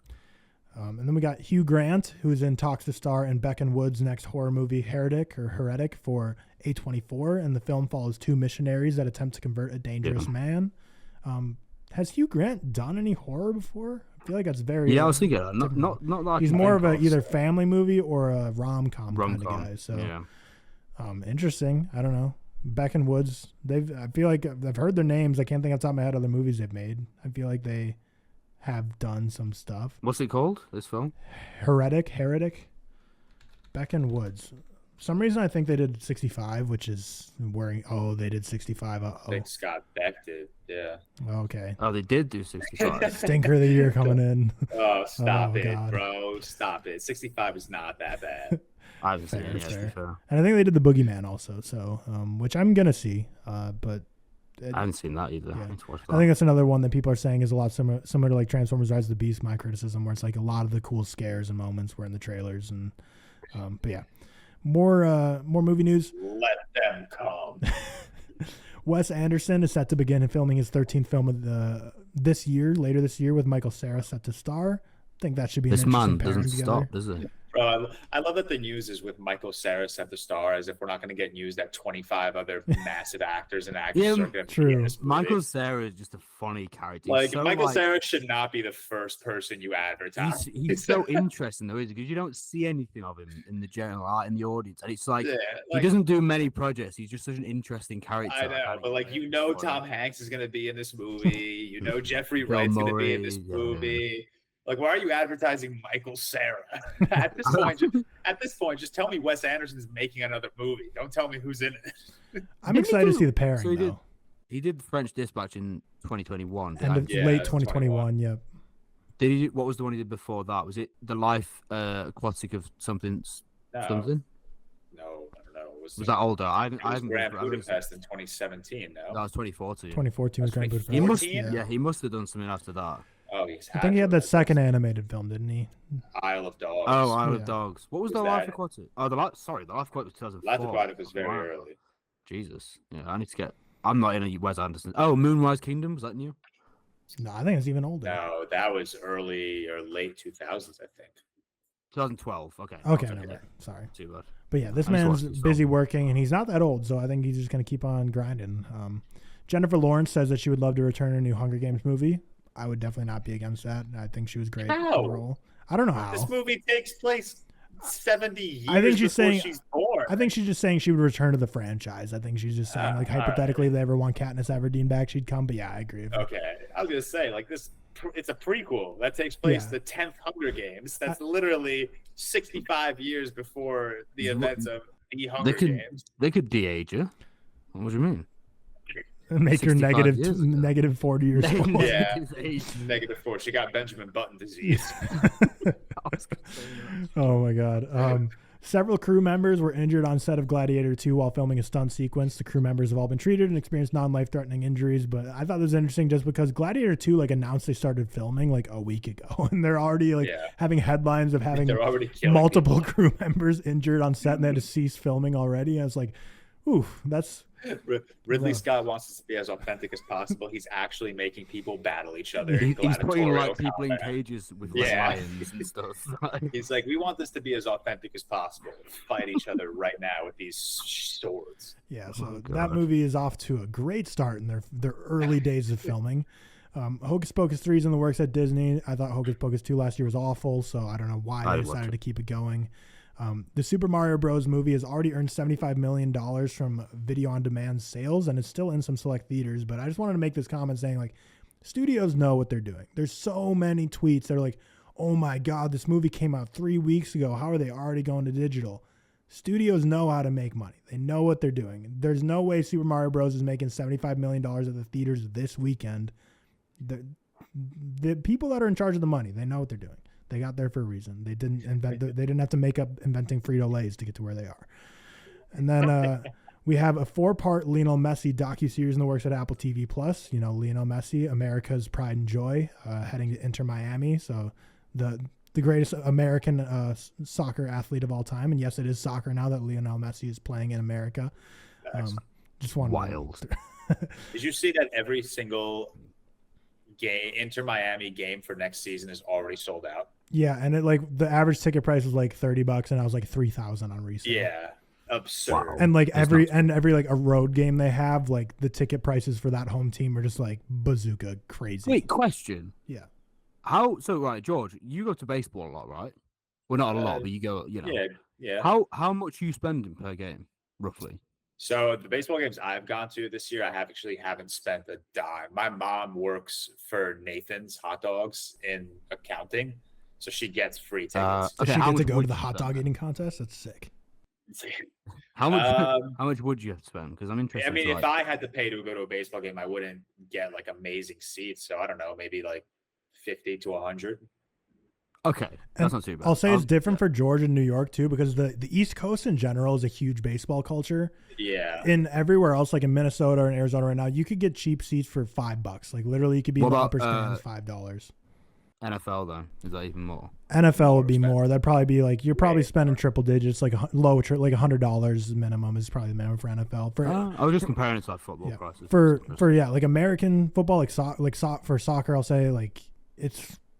Because I went to a ton in Dallas, and it was like $10 to go to a game, and you could get like I would go to games for like $20 and be like MLS third row. Yeah, MLS, like third row at an MLS game for like $20, which is pretty much the same now. But like I could go to like every Dallas game for like $20, and then when Inter Miami comes, it'll be like $2,000 for a nosebleed seat. Like that's just the effect that Messi's gonna have on the league now. Yeah. And then last bit of movie news: Jake Paul is set to star in his first feature film as a small town youth rising to international fame through combat sports.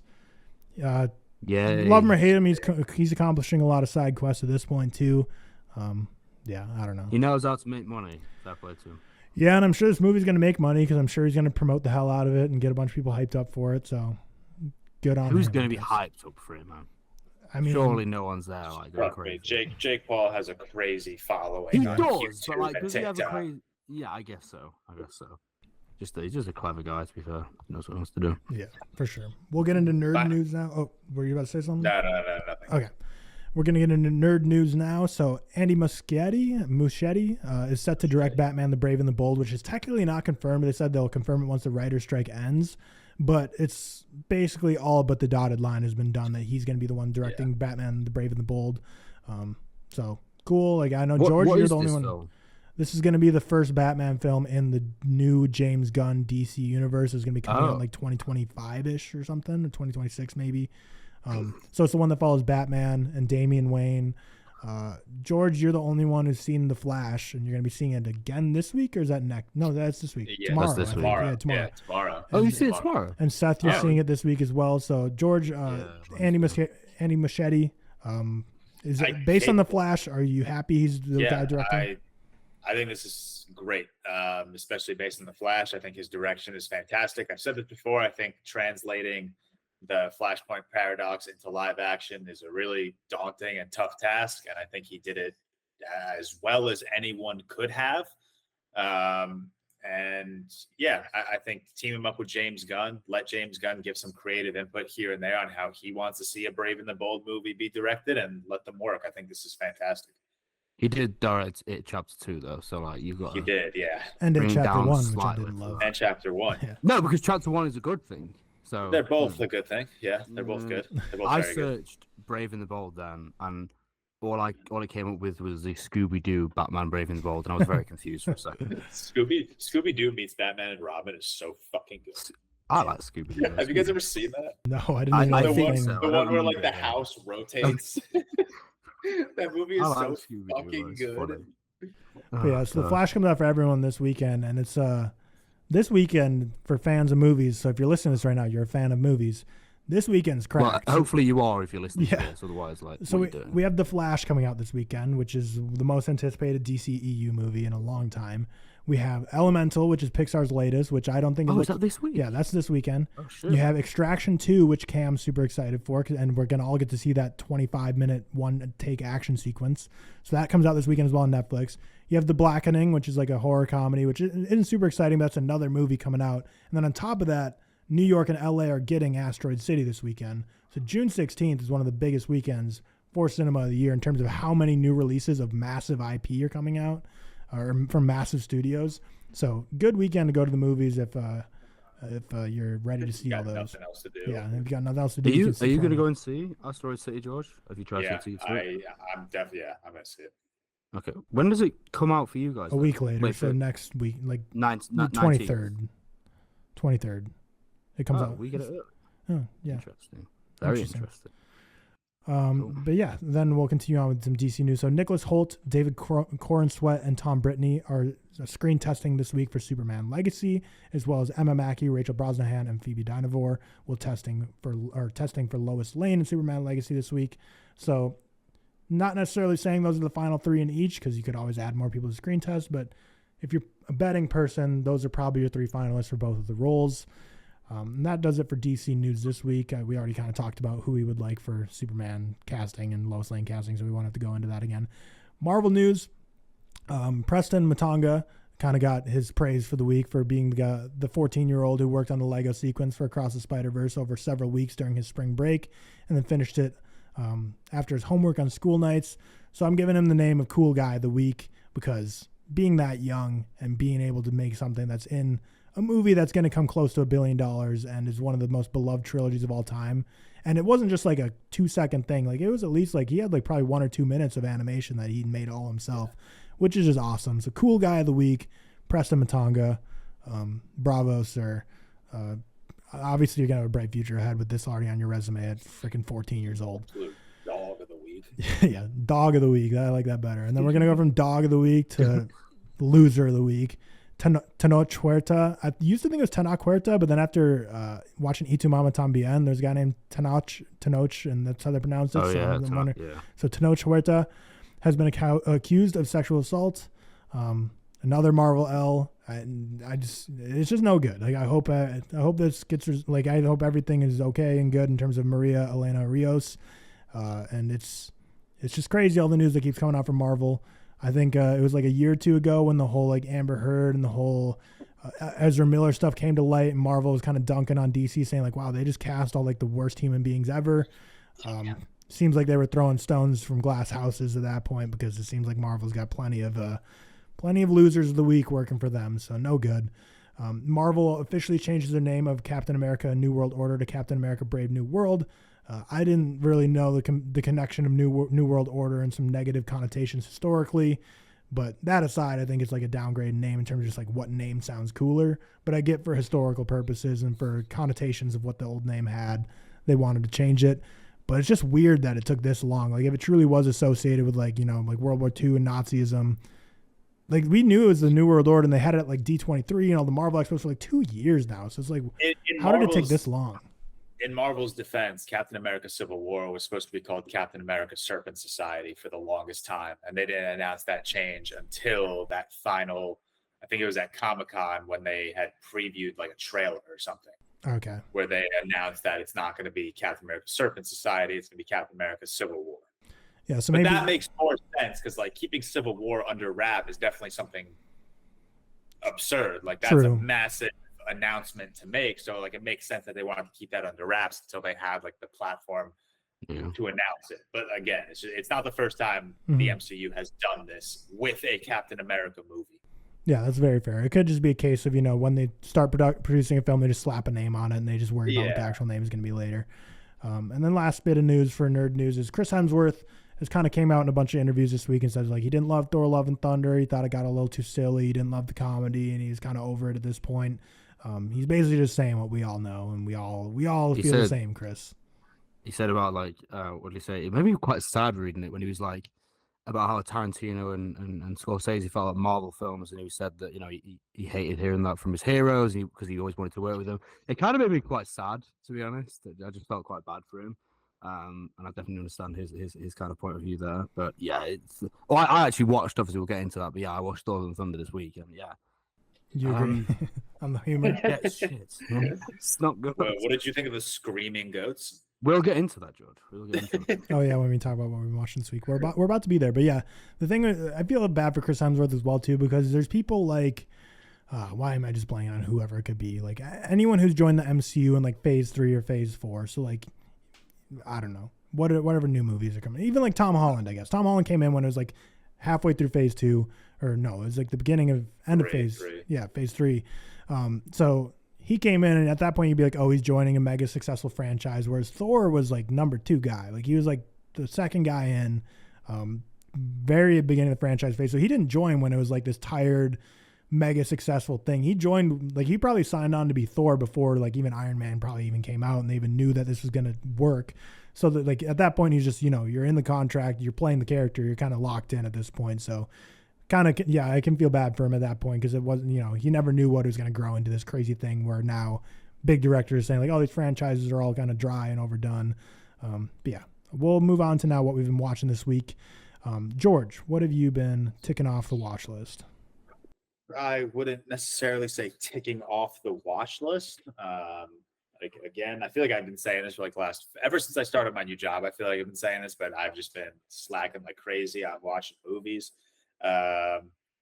Watched Reality. Tyler, I believe you watched that. You talked about it last week on the pod. It's super okay. Just right down the middle. I think it had some really cool tense scenes that just kind of kept me on the edge of my seat, but overall just didn't find myself really engaged. I watched a couple episodes of Star Wars Visions because I didn't realize that each episode was on Letterboxd, which is pretty cool. So I'm going to try to run through as many of those as possible because I fucking love that show. Rewatched Bodies, rewatched Transformers, rewatched Watchmen. And then I watched Y Tu Mama Tambien, which we'll talk about in a few days on RPN real quick. All right. Seth, you kind of just teased what you've been watching this week with Thor: Love and Thunder. What were your thoughts on that? What else have you been watching this week? Yeah, Thor and Thunder was just shit, man. It's just terrible. I don't know. I just kind of hated it, to be honest. Do you know what? The goats I thought would be in it more. Everyone was building up the goats like it was like an ongoing presence, doing it that much. The scene where the kid's face just pops out of nowhere and they're in the room. The little like hallucination looking thing. Terrible. That made me laugh so much. I also watched Captain Marvel, which I actually didn't hate, to be honest with you, contrary to Tyler's opinions. Again, I didn't like it. I think it's very, very. I really like Brie Larson as Captain Marvel. I just didn't think the movie was great. Yeah, it's not. It's certainly not anything special. I just didn't hate the 2.5. I finished off Tim Burton's filmography because I was going to do a video on him. He's a fucking like weird director. I haven't liked the guy since 2007. It feels like now. I've seen every single one of his films. I checked. I haven't liked the film he's done since Sweeney Todd and that kind of period. And then I watched Ed Wood, which is like a Johnny Depp one. Big Eyes, Amy Adams, Christoph Waltz came out a few years, like 2014. Didn't like it at all. Finished off Tarantino finally because I wanted to do a ranking on him. So I finally watched Once Upon a Time in Hollywood and Hateful Eight. Once Upon a Time in Hollywood I actually really liked. I give it, I give Once Upon a Time in Hollywood a 4. I know, George, do you give it like a 3 or 2.5, somewhere around there? Yeah, I give it one of the. I think it's at a 2.5 right now. That would have been a good pick Yeah. for you last week in the draft. It would have, yeah. Oh why didn't you? yeah. That's got a big following. When I did my Yeah, review on you're it, right. it's You're very right. much a film where people think is either kind of, well, not me, but like, the best or one of the best in Tarantino's filmography or one of the You, worst. bro. No, I have it like around the middle, so I'm like completely different to that. Hateful Eight as well. Hateful Eight I liked, I didn't love, to be honest with you. It's lower tier of Tarantino for me, like the second to bottom. I watched True Romance finally, which was good. Watched Flaming Hot, which wasn't good. I need to tick off these Black Mirror episodes because this is creeping up on me, and I've got such a busy week. Is it this weekend? Is it this weekend or is it next weekend? It's Thursday. Dude, add that to the list of what I just said for freaking June 6th. Like this weekend coming up, you're gonna have It's crazy. content Yeah, it's crazy. overload for what's And- coming out. If you care, anyone listening, Rick and Morty new season comes out on Tuesday as well. Oh so- yeah. A lot of people care about that. That's Yeah, it's a Yeah, I care crazy about that. weekend. Like summer, kids are gonna have a good summer. That's all I'll say. I watched Black Mirror Crocodile, and I texted you guys. It feels like in the later seasons they're just kind of recycling ideas, which is like an anthology. It's one of my least favorite episodes. It was like a 2.5 for me. I didn't hate it. And then I also watched Alien yesterday. I don't know if you guys have seen Alien. It's pretty good. It's 6 it's stars. not bad. It's yeah. I've watched that film 4 times this year already. I just love that film so much, man. Like, that is now officially my favorite horror ever. And I think it might even be in my top 3 films ever now. I've watched it so many times. I just love that film so fucking much. Agreed. Like, it's probably So good. overtaken like Barry Lyndon and The Shining for me. Wow, which is, that's big news. yeah, that's crazy. Yeah, I love Alien so much. Yeah, that's about it for me. A few things this week. So I had the week off work and I watched a lot this week, which I was already planning on. But the fact that I was watching like a puppy like pretty much the whole week meant like I really couldn't do much other than sit on my couch and watch movies because I just had to be like focused on this puppy the whole time, make sure it wasn't tearing up shit or peeing everywhere. So I watched a ton. So I watched Sanctuary. Everything everyone's heard about it. It lives up to the hype. Margaret Qualley and Christopher Abbott are incredible in this. Yeah, I feel it's good. Very much enjoyed it. Watched The Hunt. So good. Finally, I was so mad that whole movie watching it. I just wanted I to told you. donkey stomp that chick. Chick, they're like 6-year-olds. Yeah, I mean, Jesus. skip ahead 10 seconds if you don't want to spoil it for The Hunt, a movie that came out 11 years ago. So here you've been warned. But just like, and this isn't even a spoiler, just like killing that dog was just so Yeah, No, like God. that. God, I The hate Mount this. Rushmore of like unnecessary dog killings, like what was the movie we watched on the Real Quick? That's up there too. It's like those two are the Adaptation. Badlands. No, Badlands. no, Badlands. Badlands and The Hunt are like up there, but just two of the most like unnecessary like It's group. when he's burying him in the garden. It's so sad. Yeah, No need for it. so sad. Do you know what scene I loved in The Hunt when he headbutts him in the supermarket, in the store, whatever? That was so good. I fucking love that scene. Yeah, great film. I love that film Great so film. much. 5 out of 5 for me. Watch Office Space, which I think is a really funny movie for anyone. But if you haven't worked like in corporate America, like so I'm talking to people who are like listening to this, I might be like 16 in high school or maybe in college. Like once you get in corporate America, this is when you have to watch this. This is a Even movie. corporate here. It's the same one. Or sorry, I meant corporate anything. That's what I meant. Sorry. Yeah. But corporate America is just kind of like a term people use here, so just mean the corporate world. But when I first started my very first job out of college, the like lead engineer on my team gave me a DVD copy of this, and he was like, he gives it to everyone on their like first day of work, and he's like, you need to watch this. Like, this is just gonna like, this is gonna be your life. And I watched it, and he's like, I was just like, this is just too accurate, man. And like, it's such a depressing way. I know what you mean. Yeah, I know. like, just so much worthless nonsense. Like it's just such a funny movie. I love the opening scene when they're driving in the street or driving to work, and film. like he's playing just loud gangster music, and then he pulls up and he like just turns the volume all the way down. It's so funny. I like that. Finally finish off the Fast and the Furious franchise with Fate of Furious, Hobbs and Shaw, and F9, and just what a bonkers franchise, man. You're a bit late, aren't you? Yeah, I'm a bit late, but I'm a completionist. I got to get ready for you guys. 2025 April is coming up faster than you think for Fast X Part 2. I got to get ahead of the curve. You're so right. Rewatched The Irishman, which I just love that movie, man. I know a lot of people say it's like overly long and boring, like in terms of like people who aren't like Scorsese fans or like necessarily like cinema fans, but I love The Irishman, man. It's so good. Yeah, I like the Irishman a lot. And then I wanted to keep watching more Scorsese, so I wanted to watch The Last Temptation of Christ, but I was like just like tired and just turned on The Passion of the Christ accidentally. I saw that. Yeah. And I rented it on Amazon Prime, so it wasn't like something I was gonna turn off. It's like I just paid $3. I'm gonna watch it. Didn't care for it all, and I know that's like the movie like everyone who goes like Catholic school or goes to church or whatever, like everyone seems like have to watch that as a kid. So I think a lot of people were disliked my 2-star review, but it is what it is. American History X, 10 out of 10 movie, enters my exclusive club. I adored that movie. I think even if I watched the movie 6 months ago, I wouldn't have rated it as high as I do. Was that now. your first watch? Yeah, first watch. Okay, I just thought the story was great, a lot of twists and turns, but I thought the direction and like the style of the film was so good, just so great. Yeah, Tony Kaye is a good director. I thought it was just excellent. I loved everything about it. Paddington 2, watched it. Didn't live up to like the 5 out of 5 hype everyone says it is, but it's still a very heartwarming movie. I still haven't seen them, man. I need to watch those. Have you seen Yeah, you have to watch it first. I haven't seen either of Yeah, them. but Yeah. I mean, very just heartwarming, fun film. Watched Taste of Cherry as well, which I don't think Steph's seen, but George has seen. You can't watch it anyway here. Yeah. Or, well, now I can. Yeah, now you can. Now that you've been open, your eyes have been open to the world of certain sites. But so yeah, I really enjoyed it. It's a hard movie to unpack on first watch. I gave it a 4-star. I really enjoyed it. I think it would go higher in a rewatch, but it's just a great film. I'll just leave it at that. And then let's see what else. Inside, which George went to the premiere of. Finally watched that. The Willem Dafoe one. I need to watch Yep. that. I think if anyone else other than Willem Dafoe was in that movie, it would have been like a 1 or 2 star for me, because it's a really slow burn that has to be carried by one guy. It's basically a one-man show, but he does it so well. I gave it a 3-star. Last couple, Padre Pio, Shia LaBeouf's newest film that Owen's a huge fan of. I saw he logged it back-to-back days. He went to the theater back-to-back days to see Padre Pio. It was a 2-star for me. I mean, I don't know what he's seen in that. I mean, what did you expect, bro? Owen gives bad movies good ratings and good movies bad ratings. Yeah, exactly. Tyler, I forgot That's to how mention, it works. I watched a film by what's he called, Abel Ferreira, this week as well, which is Zeros and Ones, which is the Ethan Hawke one for 2021. I think that's the same director as what's it called? Padre Pio. Padre Pio. Padre Pio, yeah. It was so interesting. It was such a weird film. I actually quite liked it. I'll probably watch that one again soon. Yeah, and then lastly, or the last couple, The Departed, another 10 out of 10 movie. My favorite Scorsese. I just love that movie. Man. Just absolutely love that movie. It's so good that it makes me forget that Mark Wahlberg's in it. You give it a 10 out of 10? Yeah, I gave it a 10 out of 10. Oh man, I'm letting the team down with the ReelTok collection. No, you're not. That's the point of the ReelTok collection. We need all 4 people to be on the same page, and if it's not 5 out of 5 for you, you don't have to feel bad about it. It's a 4.5.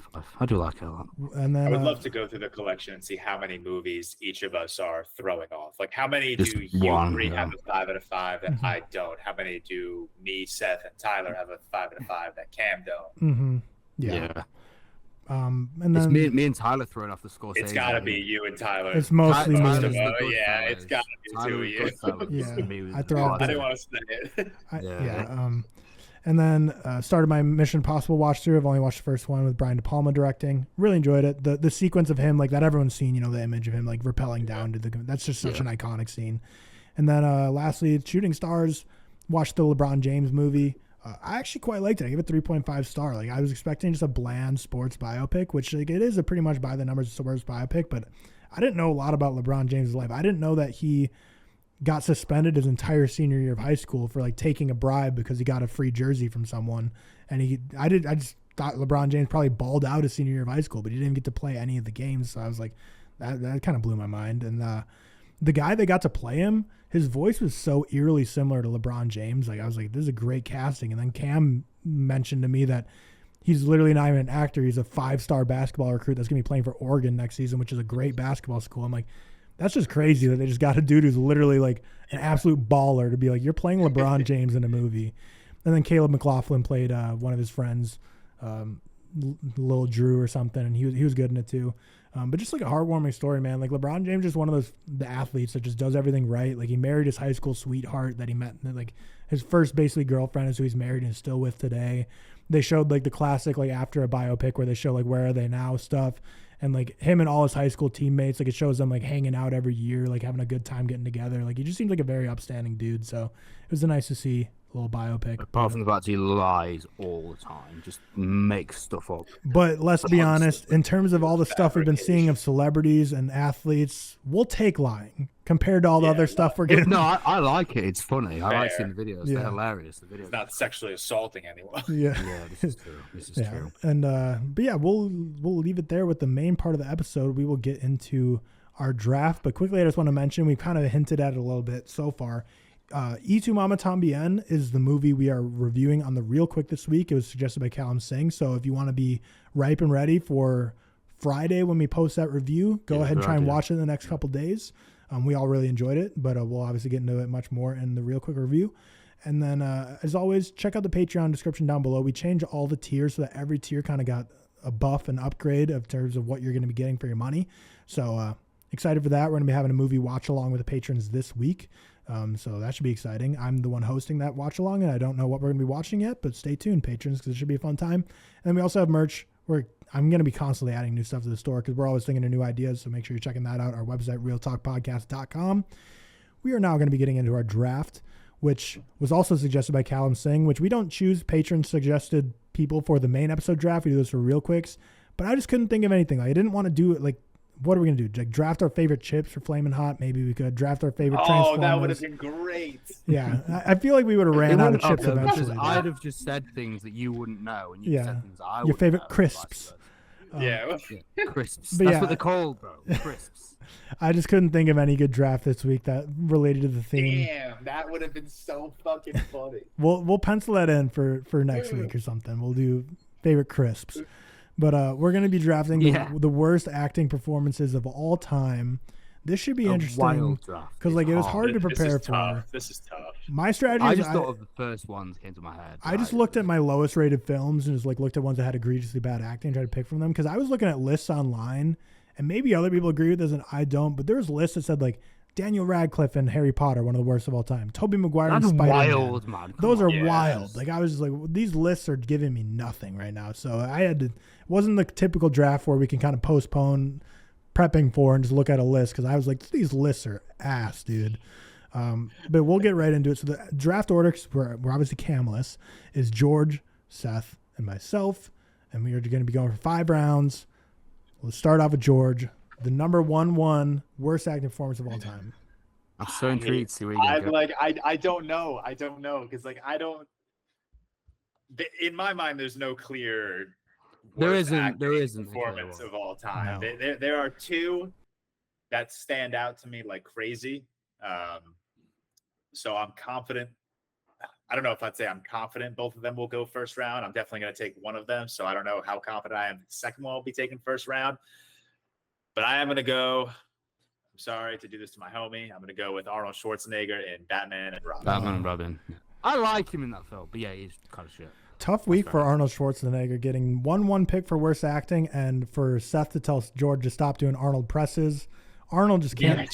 Arnold just can't catch a break this week, guys. We got to stop with the Arnold bullshit, man. Is it me?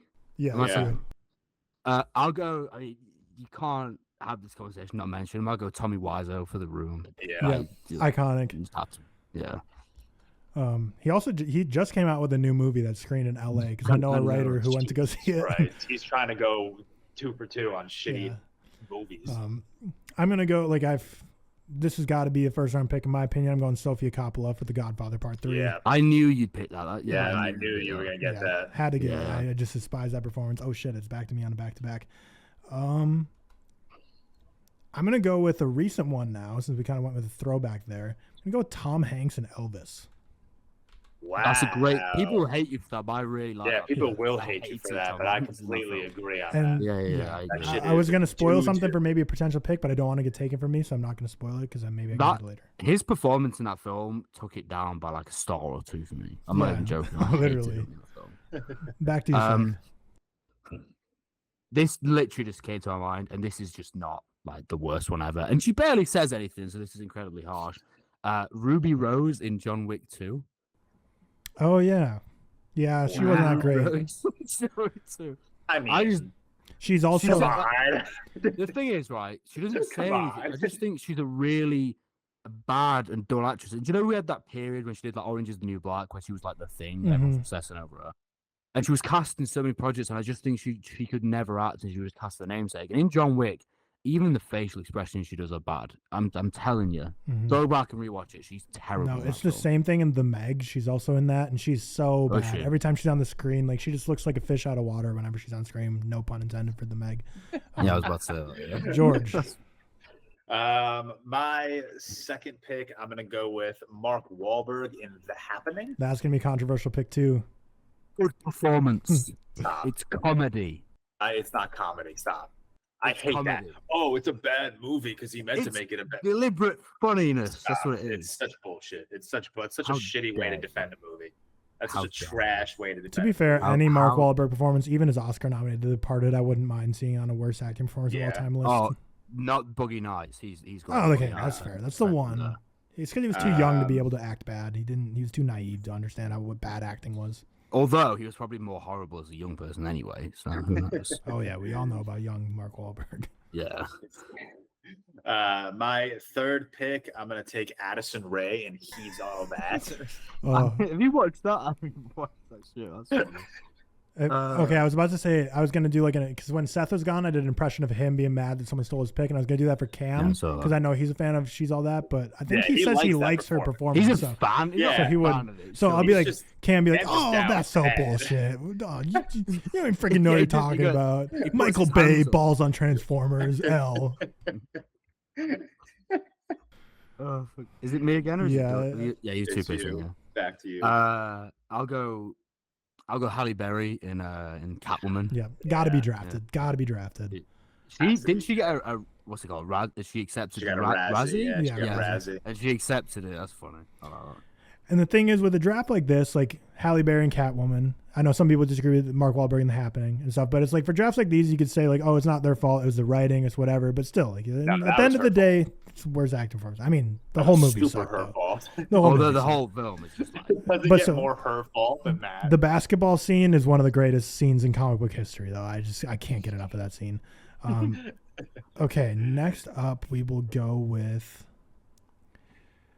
Jaden Smith for After Earth, which I know Seth and I don't think is Oh, as bad of a movie as most people. I wow. genuinely like After Earth, but Jaden Smith is awful in it, man. He's not I good. was Yeah, so close to taking Will Smith in After Earth. Mm. really. I think Jaden Smith's worse. I mean, that's one of the worst movies ever made. No. I Although like I it. will- I like it, but will I say hate with the this acting. I one- think the acting's the worst thing in that movie. I think everything else I It kind of is like. Such I a will bad say with this one, movie. I'm not going to defend this one like The Happening. I don't like After Earth.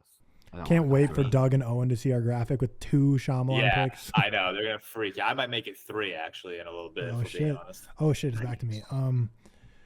Ooh, this another one that's going to be controversial, but let's just be honest with ourselves here. Hayden Christensen, Attack of the Clones. Let's just be that's my honest, next one. people. Yeah. Shit. Star Wars fans, you're going to be mad at this. Yeah, I know there's nostalgia, but let's just be freaking honest. You could take him in Ass. Revenge of the Sith as well. Like, it's Yeah, I just think Attack of the Clones is like the worst Attack of the movie. Clones So. is the worst. Yeah, that was my next pick. That's enough. That I agree with. Okay. Yeah. Back to Seth. This is not one of the worst acting performances ever. I'll just get out of the way. But she But you're like, gonna take it. yeah, because it was. This is more like a thing where I think the actor was just so unbelievably miscast to the point where she couldn't do anything with it, Okay. and also the people she was around, it's quite hard to live up to their standards, and that is Cameron Diaz in Gangs of New York. Yeah, saw that Yeah. on a lot of lists. I haven't Was seen that in the a lot of movie. lists? Yes. Yeah, so you're not Oh, that's a alone good at one. least.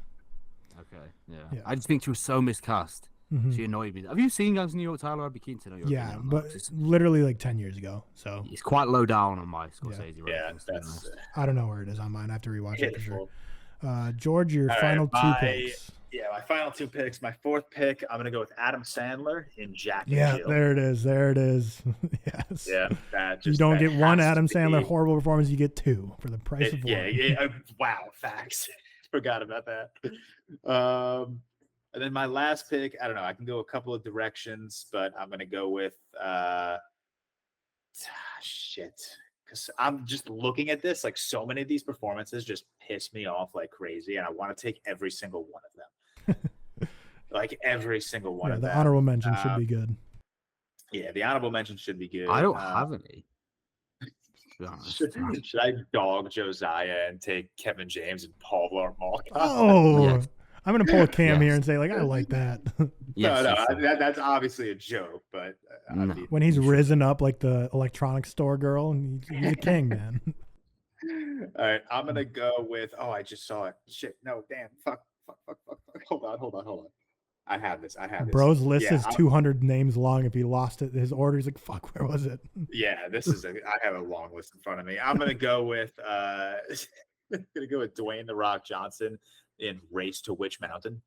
I've not. Seen I don't even know that. what that is. Don't watch it. I'm not even kidding you. The No. whole time I was prepping for this draft, I wanted to think of a Dwayne the Rock Johnson one because I just think he's so bad, but I couldn't pick the right movie for it. But you got. I think that's the right one. Race He's to just Witch Mountain. consistently like meh. There's no one I'd say is horrific. Maybe Yeah. George, that one you said. Yeah. Well, I only have one left on my list, and you guys definitely haven't seen this. There was a remake of a horror called The Wicker Man, a 70s horror which I liked. No, it was The Wicker Man? No, Nicolas Nicolas Cage. Cage. Nicolas Cage. The remake in Right. 2000s, mid 2000s. The film itself, to be fair, is just the old Wicker Man. George, you should watch it. It's really, really good. I like it, but horrendous. Nicolas Cage in that. I'm a Nicolas Cage fan. He is so awful, like just so bad. So that'll be my last pick, definitely. And okay, I'll go for this one for the last pick, which again I don't think is the worst of all time. So the thing is, with like a draft like this, we're going for worst of all time, but like there's probably so many performances worse than this that are in like indie movies no one's heard about. But for a draft, you got to do stuff. You got to do bad performances in a movie people know. And I have 5 left on my board, so I don't know which one to pick. But I'll pick Jared Leto for Suicide Squad because I really just dislike him as Joker. I was very curious to see if someone's gonna pick that. I think Cam would have picked that earlier if he were Yeah. here. I don't know if I hate him as Joker. To be fair, I don't like him. But I didn't like him in Snyder's Justice League either, but he's only in at the very end. Oh, but, okay, fair enough. but yeah, honorable mentions. Seth, you said all your picks have been taken. I literally had just those written down, and the other one I had written down that wasn't there was Hayden Christensen in Attack of the Clones. So Could have taken like any Kevin Hart movie. Oh yeah. yeah, but he's Zach- like it's just the same thing, isn't it? It's Yeah. no like horrific one. Zac Efron in Firestarter last year. That was Ooh, a yeah. mess. He was in that. Yeah. I haven't seen it. Bruce Willis in Red. I have a hot, Bruce Willis has done some really bad ones in the past few Yeah, years. he's done Mhm. some Yeah, he stinkers. really has. I have a You know who you could have taken? Patrick Wilson in Moonfall. Oh, I still haven't and seen that. Halle Berry Moonfall too. Like, yeah, Yeah. brutal movie. I have a hot take though. So on a lot of lists, Katie Holmes for Batman Begins was in there, which I didn't like her performance, but I liked Maggie Gyllenhaal in The Dark Knight worse. Maggie Gyllenhaal in The Dark Knight's driving me crazy, dude. I can't stand her performance. But really, I don't think she's like.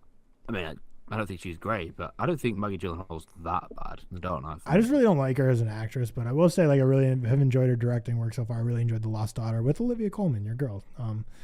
Tommy Lee Lost Jones Daughter- for Batman Forever. Robert De Batman Niro, Forever's a Dirty weird Grandpa. I hated Dirty Grandpa. And Oh then, yeah. Oh, that's such a good shout. How did I Yeah. pick that one? and then another great Tom Hanks pick would have been just Pinocchio from last year. I could have gotten 2 Tom Hanks on my board. I need to. Bad draft. Bad draft. Nah, you got Disappointing. the picks you needed. But yeah, that was George. Were you able to mark down our names so you can run through them? Oh yeah, I got you. I took Arnold Schwarzenegger in Batman and Robin, Mark Wahlberg in The Happening, Addison Rae in He's All That, Adam Sandler in Jack and Jill, and The Rock in Race to Witch Mountain. Seth took Tommy Wiseau in The Room, Ruby Rose, Wiseau, whatever. Ruby Rose in John Wick Chapter 2, Halle Berry in Catwoman, Cameron Diaz in Gangs of New York, Nicolas Cage in The Wicker Man. And Tyler took Sofia Coppola in The Godfather Part 3, Tom Hanks in Elvis, Jaden Smith in After Earth, Hayden Christensen in Attack of the Clones, and Jared Leto in Suicide Squad. I have a question, George. What was the other M. Night performance you didn't like? Oh yeah, I do want to know that. It was going to be Will Smith in After Earth. Okay. But I was scared you were gonna like dog on one of my favorites, which would have. no. I was considering Joaquin Phoenix in Don't you dare say Signs. no, not Signs. What's that shitty movie he plays in? Not the shitty movie. Or Paul Giamatti in Lady in the Water. That's disgusting. I like it. I like Paul Giamatti in that. Nah, he tried, but he's not good. Wait, which Joaquin Phoenix performance?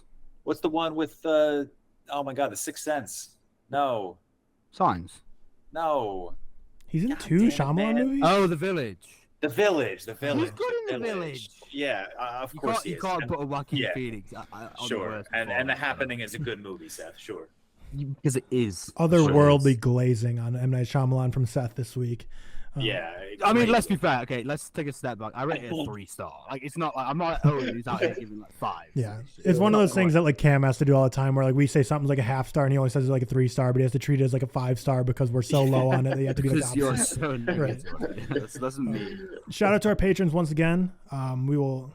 This episode has been brought to you by our executive producers. We have Al Bodie, Alexander Kephart, Mac Wells, Remy Walker, Stefan Johnson, Seven Mod Jeffy, AJ Quigley, Alexander Biscardi, Ben Leggy, Ben Hansey, Callum Singh, who's extra lucky this week getting his draft and movie review taken, Cody Whitney, Dakota Buckner, Dean Katamanidis, Dylan Chip, Ferdinando Four, Jimmy O'Connor, Jordan Gag, Josh Hines, Luke Deerhog, Marcellus, Relapse, Rocco 1.0, Sean Morales, Tad and Bougie, Trey Artsy, Will Kim, Yunus BBX. Thank you all so much for being executive producers of the Real Talk Podcast. We literally wouldn't be able to make this if it wasn't for all of you guys.